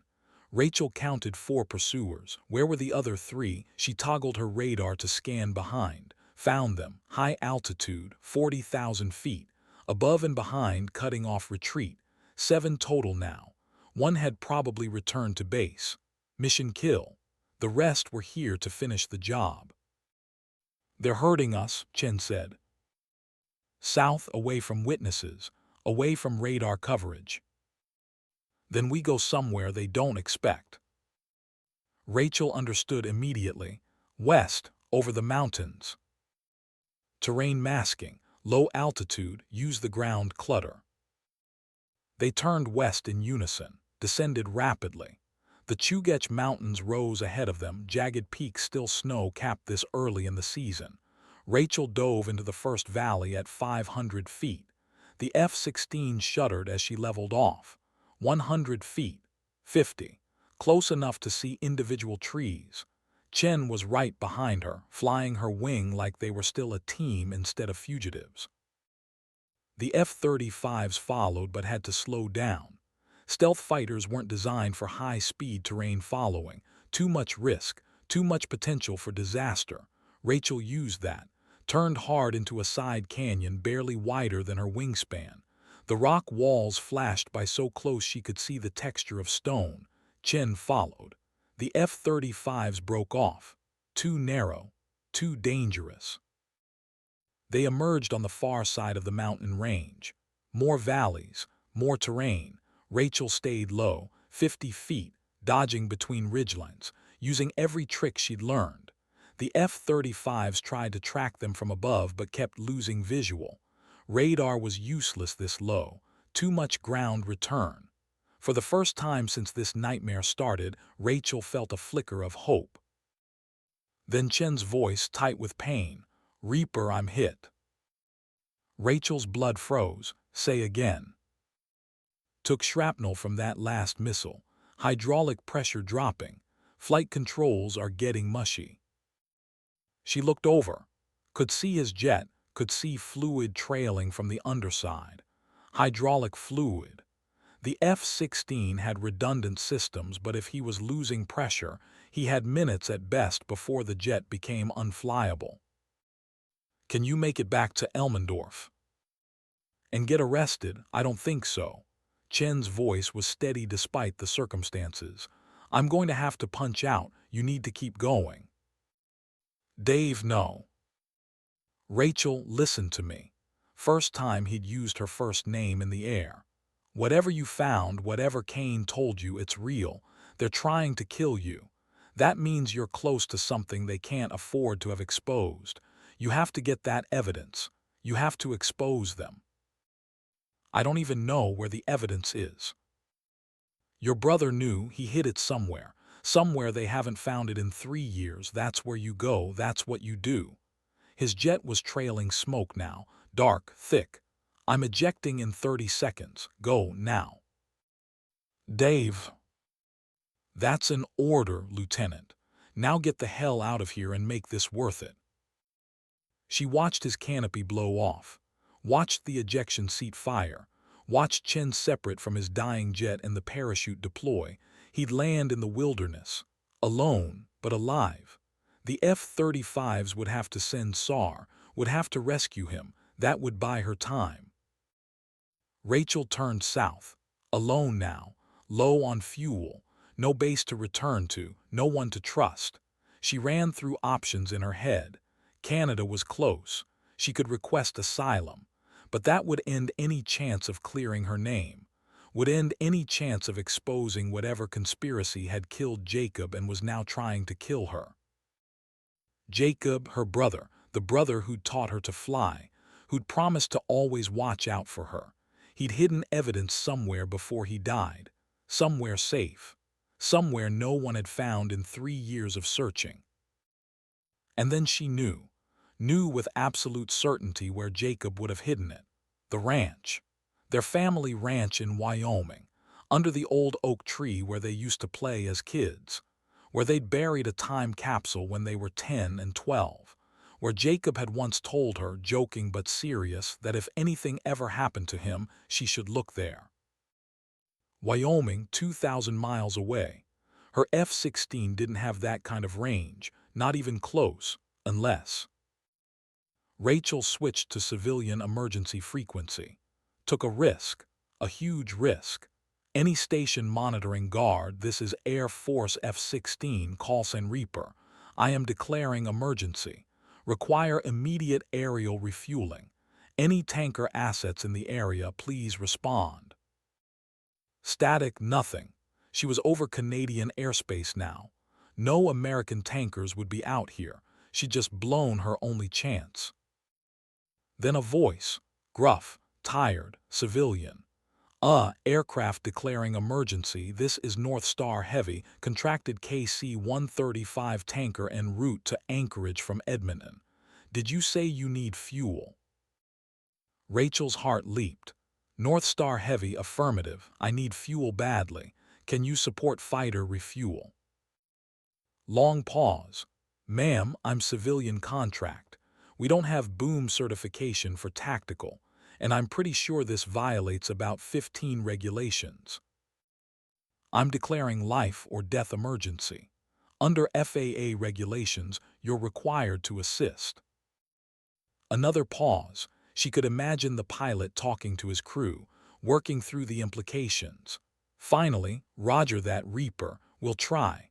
But you're buying the beer if we both survive this." They rendezvoused over the Yukon Territory. The KC-135 was ancient, a Boeing 707 converted to tanker configuration back in the 50s and still flying because the Air Force kept them going with spare parts and prayer. But it had fuel. That's all that mattered. The civilian crew talked her through it. They had probe and drogue capability for smaller aircraft. It wasn't designed for fighter speeds, but they could try. Rachel slowed down, matched speed with the tanker, 180 knots, painfully slow for an F-16. The jet wanted to stall. She had to keep the nose high, angle of attack critical, flying on the edge of the envelope. The drogue trailed behind the tanker like a basket on a rope. She had to hit it with her refueling probe. In a combat aircraft not designed for probe and drogue refueling, while flying at stall speed, while being hunted by stealth fighters, while fighting exhaustion and fear and the knowledge that one wrong move would end her.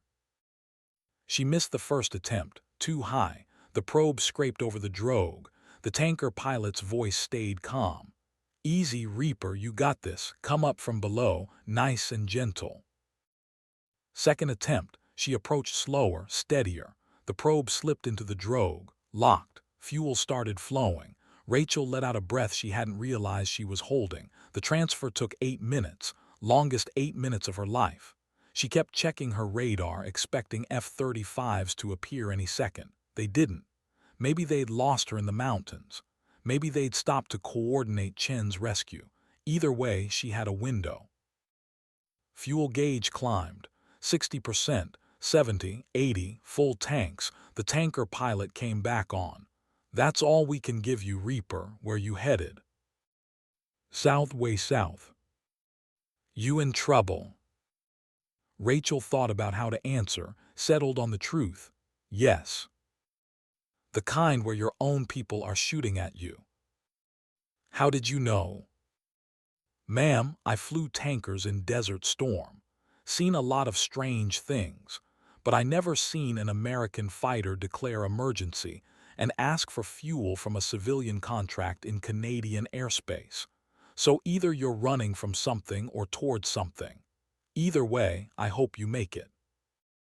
She disconnected from the drogue, banked away from the tanker. "North Star Heavy, thank you. You may have just saved my life." "Just doing my job. Good luck, Reaper." Rachel pointed her nose south. Full fuel, clear sky, and 2,000 miles between her and Wyoming. She calculated the route. Through Canadian airspace, dodging commercial traffic. Across the border into Montana, flying so low that radar wouldn't pick her up until she was past. Over the Rockies. All the way to the high plains of Wyoming. It would take 3 hours. 3 hours of flying alone with nothing but her thoughts and the weight of everything that had happened. 3 hours to think about Chen ejecting, about Jacob dying, about her father's warning, about Victor Kane and his satellite photos and his claims that didn't make sense but somehow did. She flew. The landscape below changed from Arctic tundra to boreal forest to mountains to plains. She watched her fuel carefully. Calculated and recalculated. She'd make it. Barely. But she'd make it. 2 hours into the flight, her radar warning receiver chirped. Not a missile lock. Search radar, big signature, multiple emitters. She toggled her display. 2 contacts, high altitude, closing fast from the east. IFF showed American military. She enhanced the returns. F-22 Raptors, the Air Force's best air superiority fighters. Faster than F-35s, more maneuverable, and they'd been scrambled to intercept her. The radio crackled. "Unidentified F-16, this is Eagle Lead, 1st Fighter Wing. You are in restricted airspace. Squawk ident and provide authentication or be engaged." Rachel didn't respond. Couldn't. Authentication would tell them who she was, would connect her to Elmendorf, would give them justification to shoot her down as a rogue pilot. She stayed low, terrain masking. The F-22s were at 40,000 feet, looking down, trying to find her in the ground clutter. Unidentified F-16. You have 30 seconds to comply. She banked hard into a valley, dropped to 50 feet. The F-22s followed her general track but couldn't get a visual, not at this altitude, not with terrain in the way, but they were patient, professional. They knew she had to climb eventually, had to cross the mountains, and when she did, they'd be waiting. The lead F-22 pilot came back on the radio. His voice was different this time, less formal. "Brennan, I know it's you. This is Major Ryan Griffin. I flew with Jacob, your brother. I know you think you're doing the right thing. But if you don't turn around right now, I will shoot you down. I don't want to, but I will." Rachel's hands tightened on the stick. Griffin. She'd heard Jacob mention that name. A good pilot, a good man, someone her brother had trusted. If Griffin was here, that meant this had gone all the way to the top. They'd scrambled F-22s, given them authorization to engage, made her an enemy of the state. She keyed the mic, broke radio silence for the first time since the tanker. "Griffin, you said you knew my brother. Then you know what kind of man he was. He wouldn't run unless he had a reason. Think about that." "I am thinking about it. I'm thinking you're about to cross into Montana airspace as a hostile military aircraft. That makes you an enemy combatant. I've got authorization to use deadly force." "Then you better be fast." Rachel pulled up hard, came out of the valley at 500 knots. The F-22s were waiting, locked, ready to fire, but she timed it perfectly, came up right behind them. Altitude advantage lost but position gained. For 3 seconds she had the geometry, could have fired, could have taken a shot at American pilots doing their job. Instead, she dove back into the terrain, vanished into another canyon before they could react. Griffin's voice came back, grudging respect. "Nice move. I learned from the best." Jacob was the best. Pause. "Brennan, if you're right about this, if there's really something worth dying for, you've got maybe 5 minutes before we nail you. Use them well." The F-22s broke off, climbed back to altitude. Rachel didn't understand why until she checked her position. Montana border, 3 miles. Griffin had given her a gift. 5 minutes, maybe more. Time to cross into her home state. Time to reach the ranch. She pushed the throttle to the stops. Afterburner lit. Fuel consumption doubled, but speed mattered more than range now. The ranch was 40 miles ahead. She could see it on her map display, could picture it in her mind. The house, the barn, the old oak tree in the northwest pasture where she and Jacob had played, where he'd told her to look if something ever happened. She dropped her landing gear, activated the drag chute, needed every bit of braking to stop on a highway that was never meant to land fighter jets, touched down hard, too fast. The main gear screamed. Rubber burned. The jet bounced once. Settled, she stood on the brakes. The drag chute deployed. 1 mile of highway disappeared beneath her. Half a mile, quarter mile. The jet finally stopped 50 feet from an intersection where a pickup truck had pulled over, driver staring in disbelief. Rachel popped the canopy, unstrapped, climbed down. Her legs were shaking. Adrenaline crash. She'd just flown a stolen military jet 2,000 miles through hostile airspace and landed it on a public road. If she lived through the next hour, she'd spend the rest of her life in Leavenworth. Her father's pickup was already approaching. He must have been monitoring emergency frequencies, must have heard the Mayday calls, must have known she was coming. He skidded to a stop, climbed out, took one look at her in her flight suit, at the F-16 sitting on the highway, at the crowd starting to gather. "Get in." No questions, no explanations, just the simple command of a father who'd been a soldier long enough to know when to ask questions and when to just move. Rachel climbed into the passenger seat. Frank gunned the engine. They left the jet sitting on the highway with a growing crowd of locals taking photos with their phones. "The box?" Rachel asked. "Oak tree, like Jacob said. Frank's jaw was tight, his knuckles white on the steering wheel. I didn't believe him when he told me, said he was being paranoid. Guess I was wrong. They reached the ranch in 10 minutes. The oak tree stood alone in the northwest pasture, ancient and weathered, its branches spreading like a guardian over the land. Frank had already brought shovels. They dug in silence, 2 feet down, 3. The soil was hard, rocky, but Frank was a rancher. He knew how to dig. And Rachel had spent her childhood doing ranch work. She knew how to work through pain. The shovel hit metal, a box, not large, maybe 12 inches square, watertight, sealed. They pulled it from the ground. Frank looked at Rachel. "You want to open it?" She nodded, hands shaking again, but for different reasons. This was Jacob's legacy, his insurance policy. Whatever was in this box had been worth dying for, worth hiding, worth protecting for 3 years in the ground. The lock was rusted but functional. Frank had bolt cutters in the truck. They cut the lock, opened the box. Inside, wrapped in plastic, was a USB drive and a letter, handwritten, Jacob's handwriting. Rachel would have recognized it anywhere. The letter was short. "If you're reading this, I'm dead. This drive contains proof. Names, accounts, transactions, everything.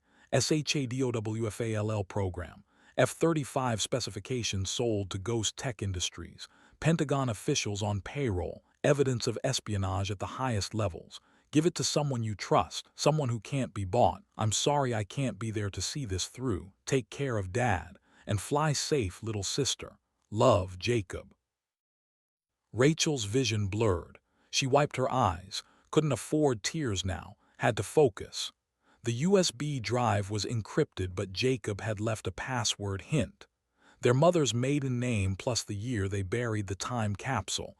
Easy for family, impossible for anyone else. She plugged the drive into her phone, used her father's old laptop. The files opened, hundreds of them, schematics, blueprints, email chains, bank transfers, photos of military officers shaking hands with civilians, and in the center of it all, one photo that made Rachel's stomach drop. Colonel Wade Briggs, her commanding officer, standing next to a man in an expensive suit. The nameplate on his desk read CEO, Ghost Tech Industries. The date stamp was 8 months ago.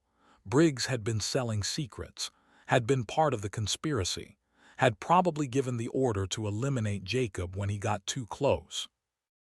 Frank looked at the screen. His face went gray. "That's your co." "Was my co." Rachel scrolled through more files, found 12 names, military officers, defense contractors, politicians, a conspiracy that went deep into the Pentagon, into Congress. Jacob had found it all, had documented it all, and they'd killed him for it. "What are you going to do?" Frank asked. "I'm going to." The sound of a car engine interrupted her. Rachel spun. A white sedan was pulling up the long driveway to the ranch. She recognized it immediately. The same car that had been at Elmendorf. The same car she'd seen that night outside the intelligence building. Victor Kane stepped out.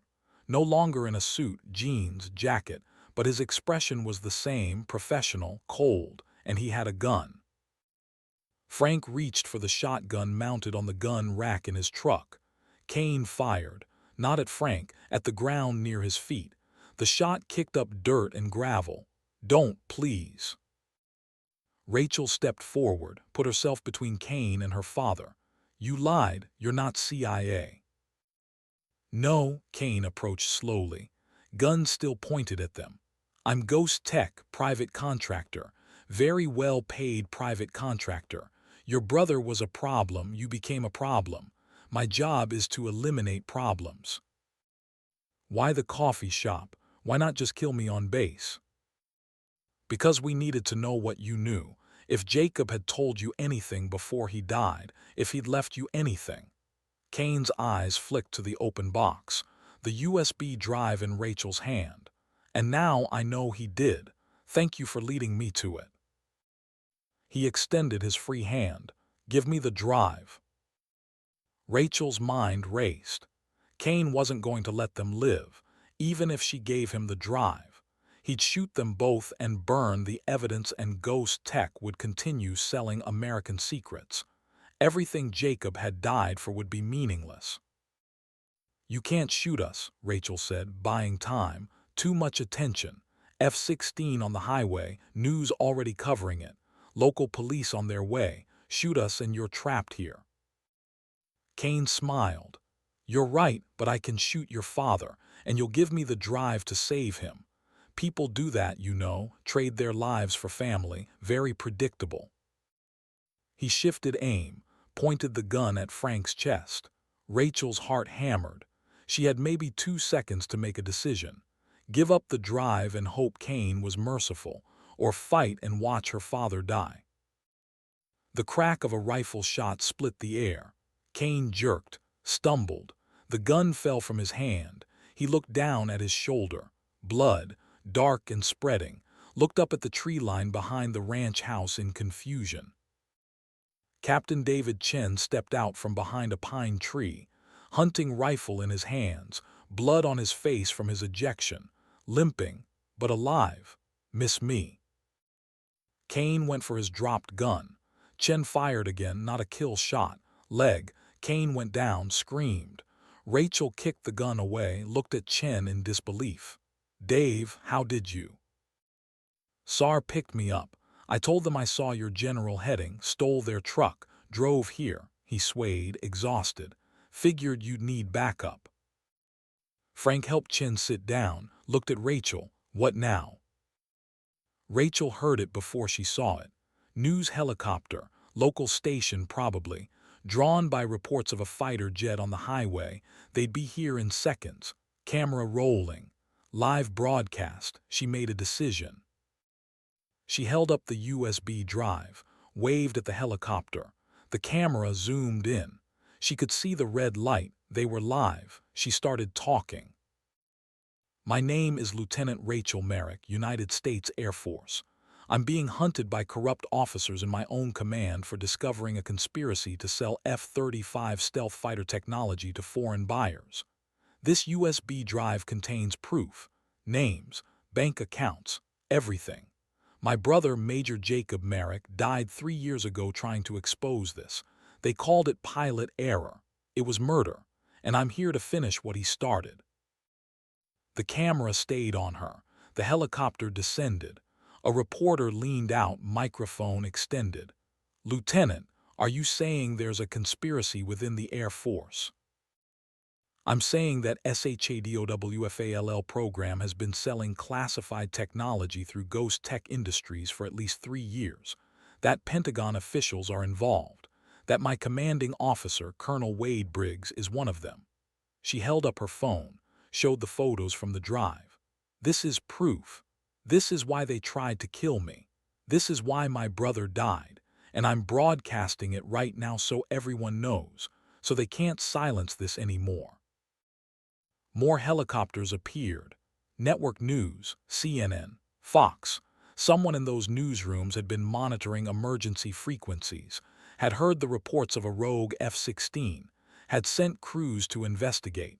Now they had the story of the decade, live, unfiltered. An Air Force pilot accusing her own chain of command of treason. Rachel kept talking, showed file after file, name after name, the evidence Jacob had died protecting, the truth that Ghost Tech had tried to bury, and with every second of broadcast, with every news outlet picking up the feed, the conspiracy lost power, couldn't be hidden, couldn't be denied. The truth was out. Within 20 minutes, FBI vehicles arrived. So did Air Force OSI. So did military police from the nearest base. But they didn't arrest Rachel. They secured the scene, protected the evidence. Because by then, Senator Patricia Vance, head of the Armed Services Committee, had already called her directly. Lieutenant Merrick, I'm watching the broadcast. FBI is taking over this investigation. You're under my protection now. Do not let anyone take that drive until FBI evidence teams arrive. Rachel sat on the tailgate of her father's truck. Chen beside her, medics treating his injuries. Kane in handcuffs being loaded into an FBI van. Her father standing nearby, arms crossed, watching it all with the calm patience of a man who'd seen combat and knew how to wait for the dust to settle. The sun was setting over the Wyoming high plains. The sky was turning orange and gold. Rachel looked at the oak tree where they'd dug up Jacob's box, where her brother had left his legacy, and she whispered a promise only he could hear. "I finished it, Jake. They can't hide anymore." The FBI evidence teams arrived as darkness fell. They secured the drive, took statements, started the long process of building a case. Rachel learned that Colonel Briggs had been arrested at Elmendorf within an hour of her broadcast. That Ghost Tech's CEO was in custody.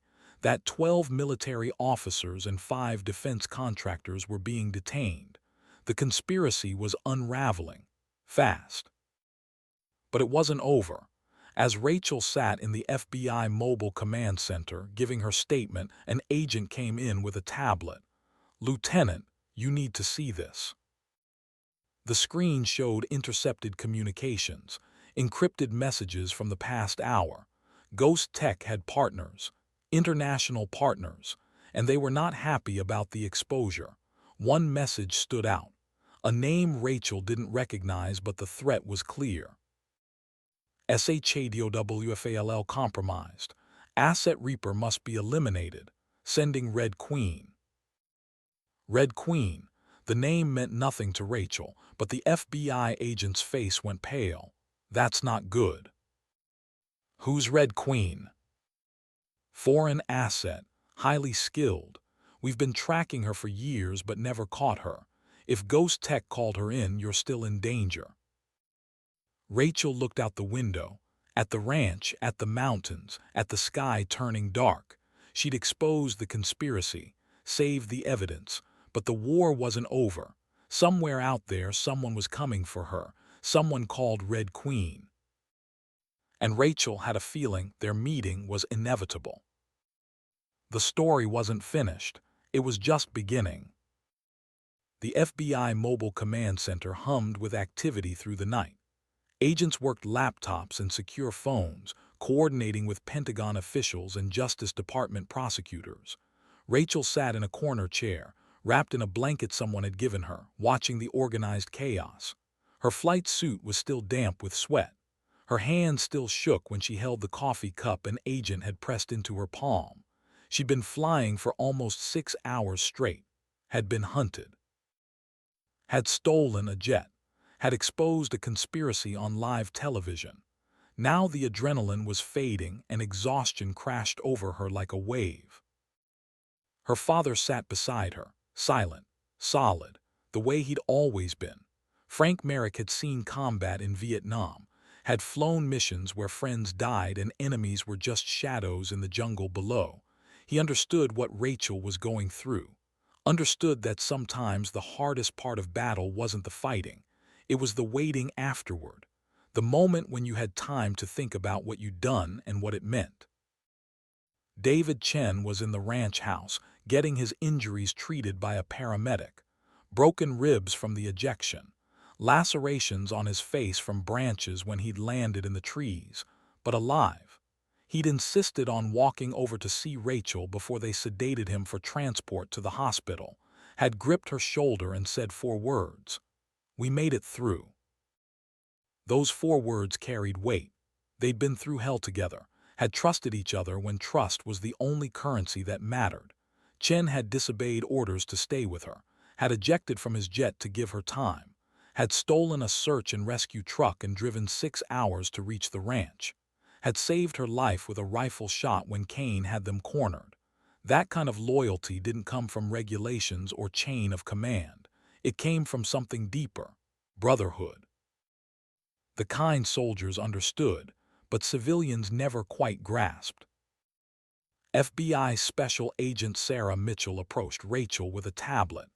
Mitchell was late 40s, gray starting to show in her dark hair, with the no-nonsense demeanor of someone who'd spent 20 years putting bad people in prison. Lieutenant Merrick, I need you to look at these names. Tell me if you recognize any of them. The tablet showed a list: 12 military officers, 8 defense contractors, 3 members of Congress, all connected to Ghost Tech Industries, all part of SHADOWFALL. Rachel scanned the names. Most she didn't know, but 3 jumped out: Colonel Wade Briggs, Major Thomas Hendricks, the wing executive officer at Elmendorf, and Captain Marcus Hall, one of the intelligence officers who'd been in that briefing room watching her. "These 3, Rachel said, pointing. "I know them. Briggs was my co. Hendricks signed off on my deployment orders, and Hall was one of those civilians observing our briefings." Mitchell made notes. "Hall isn't military. He's CIA, or was, currently under arrest at Langley. Turns out he was Ghost Tech's inside man at the agency. Been feeding them classified intel for 3 years. What about the others?" "Being rounded up as we speak. Your broadcast was seen by 40 million people in the first hour. By morning it'll be 200 million. There's no hiding this. No spin that makes it go away. You exposed them completely." Rachel should have felt satisfaction, victory, but all she felt was tired. "My brother died for this, 3 years ago. If someone had listened then, how many others wouldn't have died?" Mitchell's expression softened. "We don't get to rewrite history, Lieutenant. We just get to try and do better going forward, and because of you, we will." The night stretched long. Rachel dozed in the chair, waking every few minutes when agents moved past or radios crackled. Frank stayed beside her, keeping watch. At some point he draped his old Air Force jacket over her shoulders. It smelled like leather and ranch work and home. She pulled it tighter and let herself drift. Dawn came slowly over the Wyoming plains. Orange light painted the mountains. Rachel woke to find Agent Mitchell standing over her with a secure phone. "Senator Vance wants to speak with you." Senator Patricia Vance had been chair of the Armed Services Committee for 8 years, former Navy JAG officer, former prosecutor. She had a reputation for being tough but fair and for not tolerating corruption in any form. Her voice came through clear and commanding. "Lieutenant Merrick, I've been reviewing the evidence from the USB drive. It's damning, comprehensive. Your brother did exceptional work documenting this conspiracy." "Yes, ma'am. I'm convening emergency hearings. You'll be asked to testify, but first I need to know, are you safe? Is your father safe?" Rachel glanced around. FBI agents everywhere. 2 armored vehicles parked outside, a helicopter on standby. "We're protected, ma'am." "Good, because Ghost Tech has international partners. People who have a lot to lose if this investigation continues. I've been briefed about threats, about someone called Red Queen." The name sent a chill down Rachel's spine. She'd heard it mentioned once in that intercepted message. "Who is she?" "We don't know, not really. Foreign asset, highly skilled. She's eliminated witnesses before. CIA has a file on her but no solid intelligence. No photos, no real name. Just a pattern of bodies and crime scenes that suggests someone very dangerous and very patient." "You're saying she's coming for me?" "I'm saying we're taking every precaution, but I need you to understand, Lieutenant. The people you expose don't fight fair. They don't follow rules. If Red Queen is as good as we think she is, even FBI protection might not be enough." Rachel looked at her father, at the ranch house where Jacob had grown up, where she'd learned to ride horses before she learned to fly jets. This was home. If someone wanted to kill her, they'd have to come through every memory and every person she loved to do it. "I'm not running, Senator. Not anymore." "I didn't think you would." Vance paused. "Your brother was a hero, Lieutenant. He died trying to expose corruption at the highest levels. You finished what he started. The Air Force owes you both a debt." "The Air Force tried to kill me yesterday." Not the Air Force. A few corrupt officers wearing the uniform, there's a difference. Most of us still believe in honor, in duty, in protecting this country. Those men betrayed that, but they don't represent us. Another pause. You'll get your commission back, your rank, and a commendation. It won't erase what happened, but it's a start. The call ended. Rachel handed the phone back to Mitchell. The agent studied her face. You holding up okay? Ask me in a week. Fair enough. Mitchell checked her watch. We're moving you to a secure facility in 2 hours. Somewhere Red Queen can't reach you. Your father too. Chen's already being transported under guard. What about the ranch? We'll keep agents here in case she shows up. But honestly, if Red Queen is smart, she won't come here. Too obvious, too exposed. Rachel walked outside. The sun was fully up now. The sky was that deep blue you only got in high country, clear and endless. She'd spent her entire adult life looking up at that sky from a cockpit, trusting her life to metal and thrust and the laws of physics. Now she was grounded, literally and figuratively. No jet, no mission, just the ground beneath her feet and the weight of everything that had happened. Her father joined her on the porch, stood beside her in that comfortable silence they developed over years of not needing words to communicate. Finally, he spoke. Your mother would be proud. You know that, right? Rachel's mother had died when she was 12. Cancer, fast and merciless. She'd been a teacher, kind, patient. Everything Frank wasn't, but she'd loved flying. Had encouraged both her children to reach for the sky. Rachel still remembered her last words. Don't let fear keep you on the ground. I miss her, Rachel said quietly. So do I every day. Frank put his hand on Rachel's shoulder, heavy, warm, real. She knew you'd do something remarkable, both you and Jacob. She told me once before she got sick. Said our kids would change the world. I laughed. Thought she was just being a proud mom. Turns out she was right. Jacob changed it more than me. Jacob started it. You finished it. That's how these things work. He wouldn't have wanted you to carry guilt for surviving when he didn't. He'd have wanted you to live, to fly, to be the pilot he knew you could be. Rachel leaned against her father, let herself be a daughter instead of a lieutenant for a moment. What if I can't fly anymore? What if every time I get in a cockpit I think about Chen ejecting, about F-35s trying to kill me, about Jacob dying? Then you deal with it, same way I dealt with Vietnam, same way every pilot who's seen combat deals with it. You honor the fear, you acknowledge it, but you don't let it win. He squeezed her shoulder. Besides, you're a Merrick, we don't quit. It's not in our DNA. FBI agents emerged from the house. Time to move. Time to leave the ranch and disappear into protective custody until the hearings. Rachel took one last look at the oak tree where they dug up Jacob's box. She made a silent promise to her brother. Whatever happened next, she'd make sure his sacrifice meant something. Would make sure the corruption he'd exposed was rooted out completely. Would make sure no other pilot died because someone decided profit was worth more than honor. The secure facility turned out to be a ranch in Montana, 200 miles north of the Wyoming border. Remote, defensible, owned by FBI and used for witness protection in high-profile cases. Rachel, her father, and David Chen were installed in separate cabins with armed guards rotating shifts. They could see each other but couldn't leave the property. It was comfortable prison, but prison nonetheless.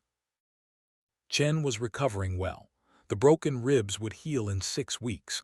The lacerations had been stitched and would scar, but not badly.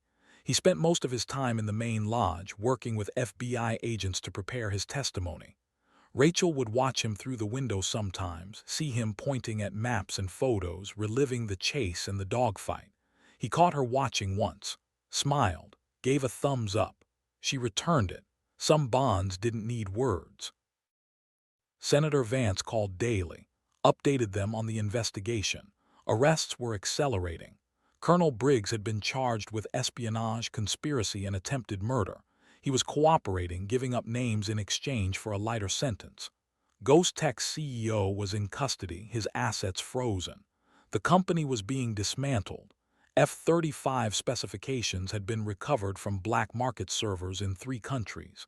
The damage was extensive but contained. It could have been worse. "How much worse?" Rachel asked during one call. "If your brother hadn't documented everything, if you hadn't gotten that evidence to us, Ghost Tech would have sold complete stealth packages to at least 4 hostile nations. Our technological advantage would have evaporated overnight. Air superiority would have been compromised for a decade." Vance's voice was grave. "Jacob saved countless lives with what he did. So did you." 3 days into protective custody, the threat assessment changed. Red Queen had been spotted, or at least someone matching her profile. A woman, late 30s, dark hair, traveling under a diplomatic passport that turned out to be forged. She'd entered the United States through Vancouver, had rented a car, and then disappeared. Agent Mitchell briefed them in the lodge. "We think she's heading this way. Pattern analysis suggests she prefers close-range terminations. Personal. She'll want to confirm the kill herself, which means she'll come here." "How do you know?" Frank asked. "Because she's been doing this for 15 years and she's never failed. She takes pride in her work. And right now, her reputation is on the line. Ghost Tech paid her to eliminate a problem. She intends to deliver." Rachel felt oddly calm. Maybe it was exhaustion, maybe it was acceptance. "So we wait for her to come to us. We set a trap, use you as bait but keep you protected." Mitchell pointed to a map of the property. "We've got sniper positions here, here, and here. Motion sensors on all approaches. Drones overhead with thermal imaging. If she comes within a mile of this place, we'll know." "Unless she's better than you think," Rachel said. Mitchell's expression was grim. "That's what I'm afraid of." The trap was set that night. Rachel stayed in her cabin with the lights on, visible through the window, an obvious target. FBI snipers took position in the tree line. Agents patrolled in pairs. Drones circled overhead, their quiet hum barely audible. Everyone waited. Hours passed. Midnight came and went. 1 a.m., 2. Rachel sat in a chair by the window, reading a book she couldn't focus on. Her father was in the next cabin, probably not sleeping. Chen was in the lodge, probably watching monitors with the FBI tech team. Everyone was on edge, waiting for an attack that might not come, or might come in a way they couldn't anticipate. At 3:15 in the morning, the power went out. Not just in Rachel's cabin, the entire compound. Backup generators should have kicked in immediately. They didn't. The FBI had planned for a lot of contingencies, but not for someone who could disable both primary and backup power simultaneously. Rachel's training took over. She dropped to the floor, crawled to where Mitchell had left her a handgun earlier that day. Glock 19, 15 rounds. She'd qualified expert on pistols during officer training but hadn't fired one in combat. She chambered a round, clicked off the safety, waited in the darkness. Her cabin door opened, slow, careful. A figure moved in, female silhouette, slender, moving with the kind of fluid grace that came from years of training. Red Queen had to be. Rachel raised the Glock, aimed at center mass. Her finger tightened on the trigger. "I wouldn't," a voice said, accented. "European, maybe Russian, hard to tell in the darkness. Your FBI friends are currently unconscious. Tranquilizer darts, very fast acting, non-lethal. I'm not here to kill agents, just you." "Then you picked the wrong target." A light flared, small LED flashlight. It illuminated Red Queen's face.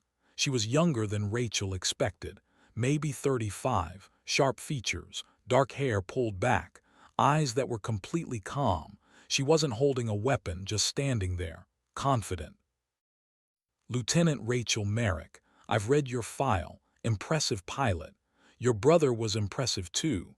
He shot down 3 of my colleagues before I killed him. The words hit like a physical blow. You killed Jacob. 3 years ago, over the Pacific. He was very skilled, almost got me, but almost doesn't count in our profession. Red Queen moved closer, still no weapon. Ghost Tech paid me to eliminate problems. Your brother was a problem, you're a problem, nothing personal, just business. Rachel's finger tightened on the trigger. One squeeze. Center mass. Red Queen would be dead before she hit the floor. Justice for Jacob. But something made her hesitate. Maybe it was the way Red Queen stood there, completely unafraid. Maybe it was the certainty that this woman had backup plans Rachel couldn't see. You're not going to shoot me, Red Queen said. You're a soldier, you follow rules. Even now, even after everything, you can't pull the trigger on an unarmed woman. It's not in you. You murdered my brother. I eliminated a target, there's a difference. Red Queen took another step. But that's not why you won't shoot. You won't shoot because you need me alive. Need me to testify about Ghost Tech, about the people who hired me. I'm worth more alive than dead, and you're smart enough to know that. Rachel's hand shook. The Glock felt impossibly heavy. Red Queen was right. Killing her solved nothing. But letting her live, taking her into custody, that could bring down even more of the conspiracy. Could expose the international network. Could mean justice not just for Jacob, but for every person Ghost Tech had hurt. On your knees, Rachel said. Hands behind your head. Red Queen smiled. There's the soldier, she complied, slow, controlled. But you should know, Lieutenant, I don't testify, I don't cooperate. Even if you arrest me, even if you lock me away, I'll never give you what you want. We'll see about that. The lights came back on. FBI agents stormed in. Mitchell first, weapon drawn, face showing relief and fury in equal measure. Clear, suspect secured. Agents swarmed Red Queen, handcuffs, restraints, full tactical lockdown. Within seconds she was immobilized. Mitchell looked at Rachel. You okay? She killed Jacob, admitted it. We recorded everything. The cabin was wired for sound. We've got her confession. Mitchell gestured to the agents. Get her out of here, maximum security, and someone figure out how the hell she got past our perimeter. As they dragged Red Queen toward the door, she looked back at Rachel. Your brother died well, in the air, fighting. That's more than most people get. Be grateful for that. Rachel wanted to scream, wanted to empty the Glock into this woman who spoke about Jacob's death like it was a business transaction, but she didn't. She lowered the weapon, watched Red Queen disappear into FBI custody, and felt something she hadn't felt in 3 years, closure. Not peace, not forgiveness, but closure. The person who'd killed her brother was in handcuffs, was going to prison, was never going to hurt anyone again. Her father appeared in the doorway. Rachel. She set the Glock down, walked to him, let him hold her while she shook, not from fear, from release. All the tension of the past 3 days, the past 3 years coming out in waves. Frank didn't say anything, just held his daughter and let her feel whatever she needed to feel. It's over, Rachel finally said. The hard part is, the rest is just paperwork. 2 weeks later, Rachel stood in a congressional hearing room in Washington, D.C. The chamber was packed.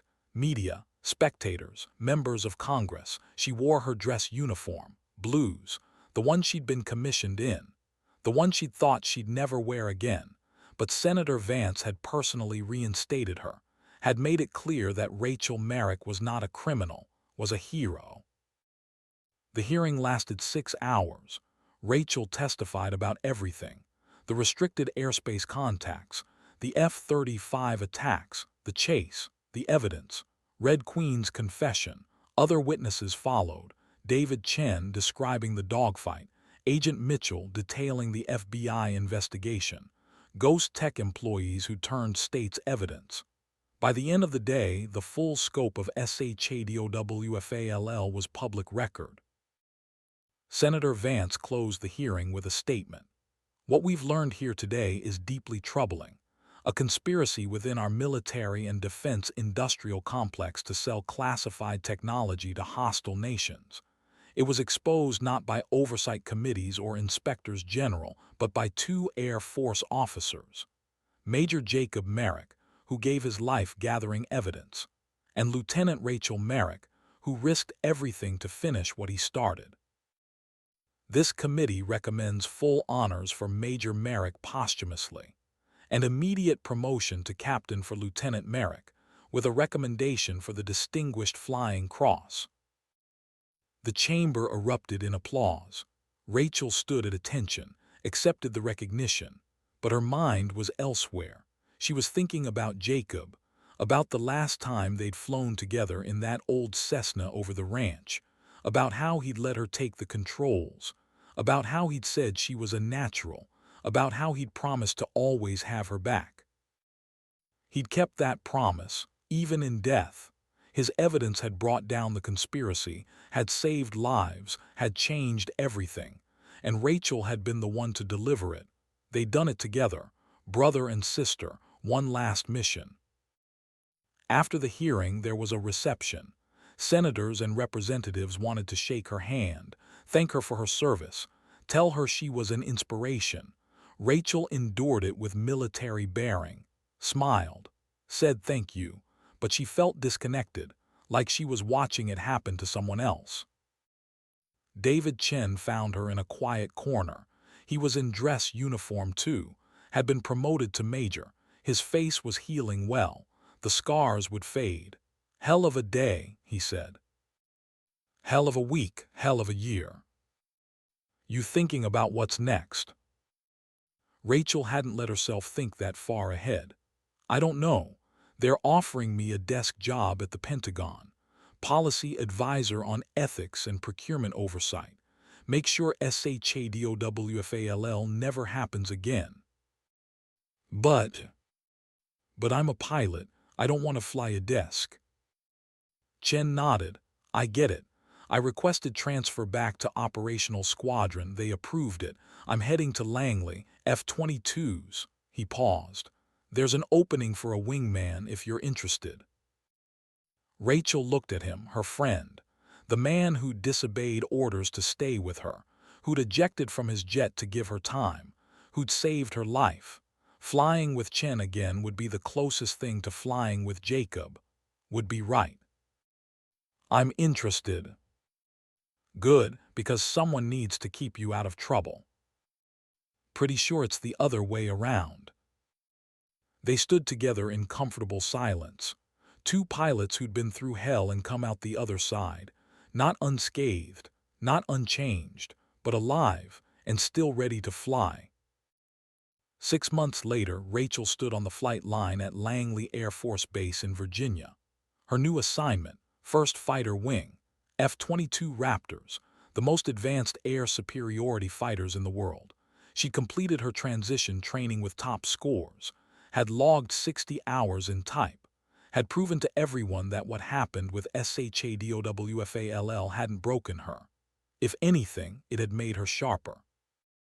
Her call sign had changed, not Reaper anymore.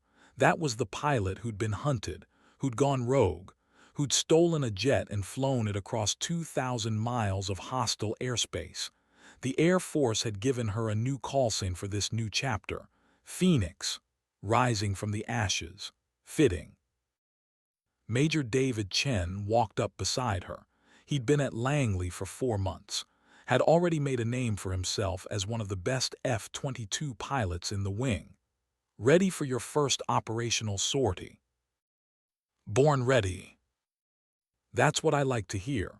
He handed her a helmet, custom painted with her new call sign, Phoenix 1, just like old times, except this time nobody's shooting at us. Let's keep it that way.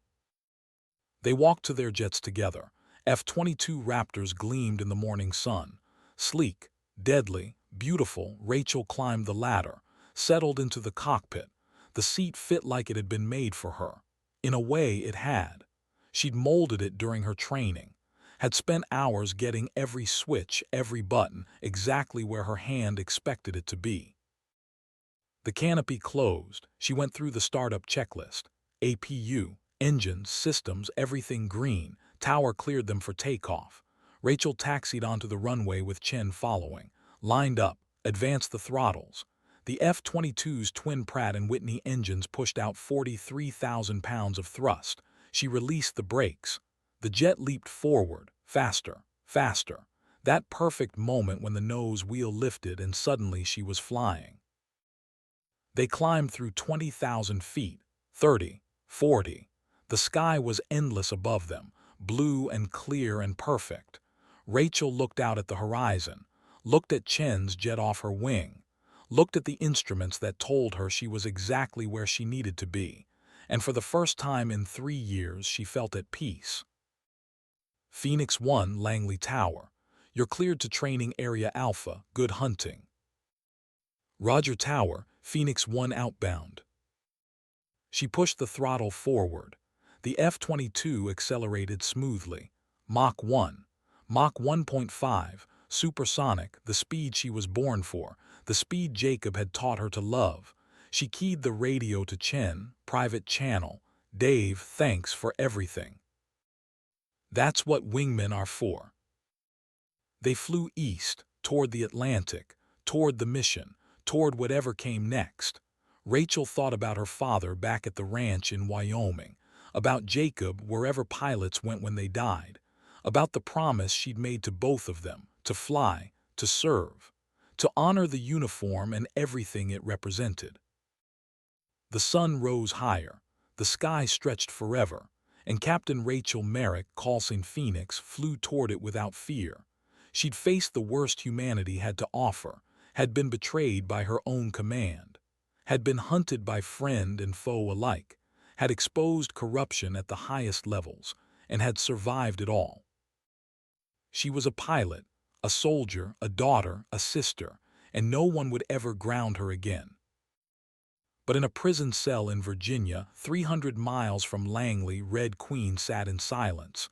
She'd been sentenced to life without parole, maximum security. Her lawyers had tried everything, appeals, motions, nothing worked. The evidence was overwhelming. The confession had been recorded. She would die in that cell. But she wasn't concerned. Ghost Tech was dismantled, but its partners remained. The people who'd bought the technology, the foreign governments who'd paid billions for American secrets.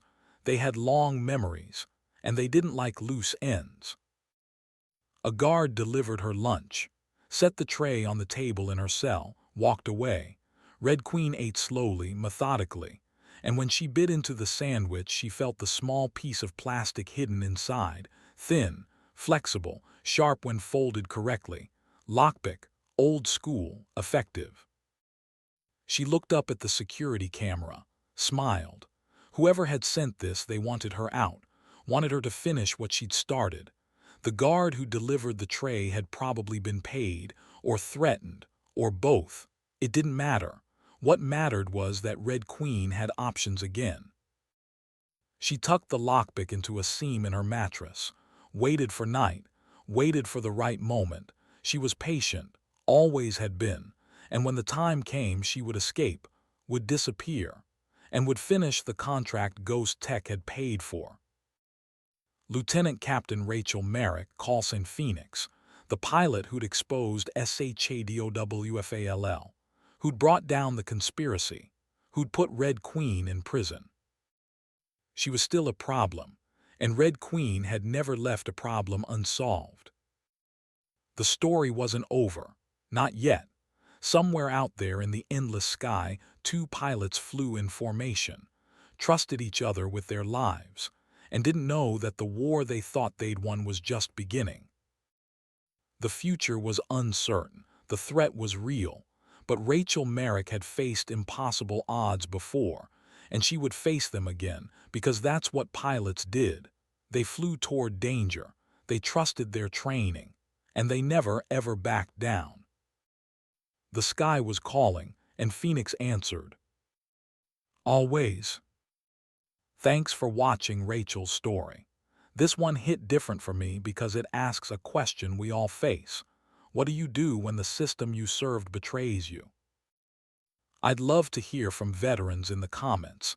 Have you ever had to choose between following orders and doing what's right? That's the weight Rachel carried at 25 years old. If this story resonated with you, there are more untold military stories on this channel that honor the warriors who stood alone when it mattered most. Hit that subscribe button. You won't regret it. What would you have done in Rachel's position?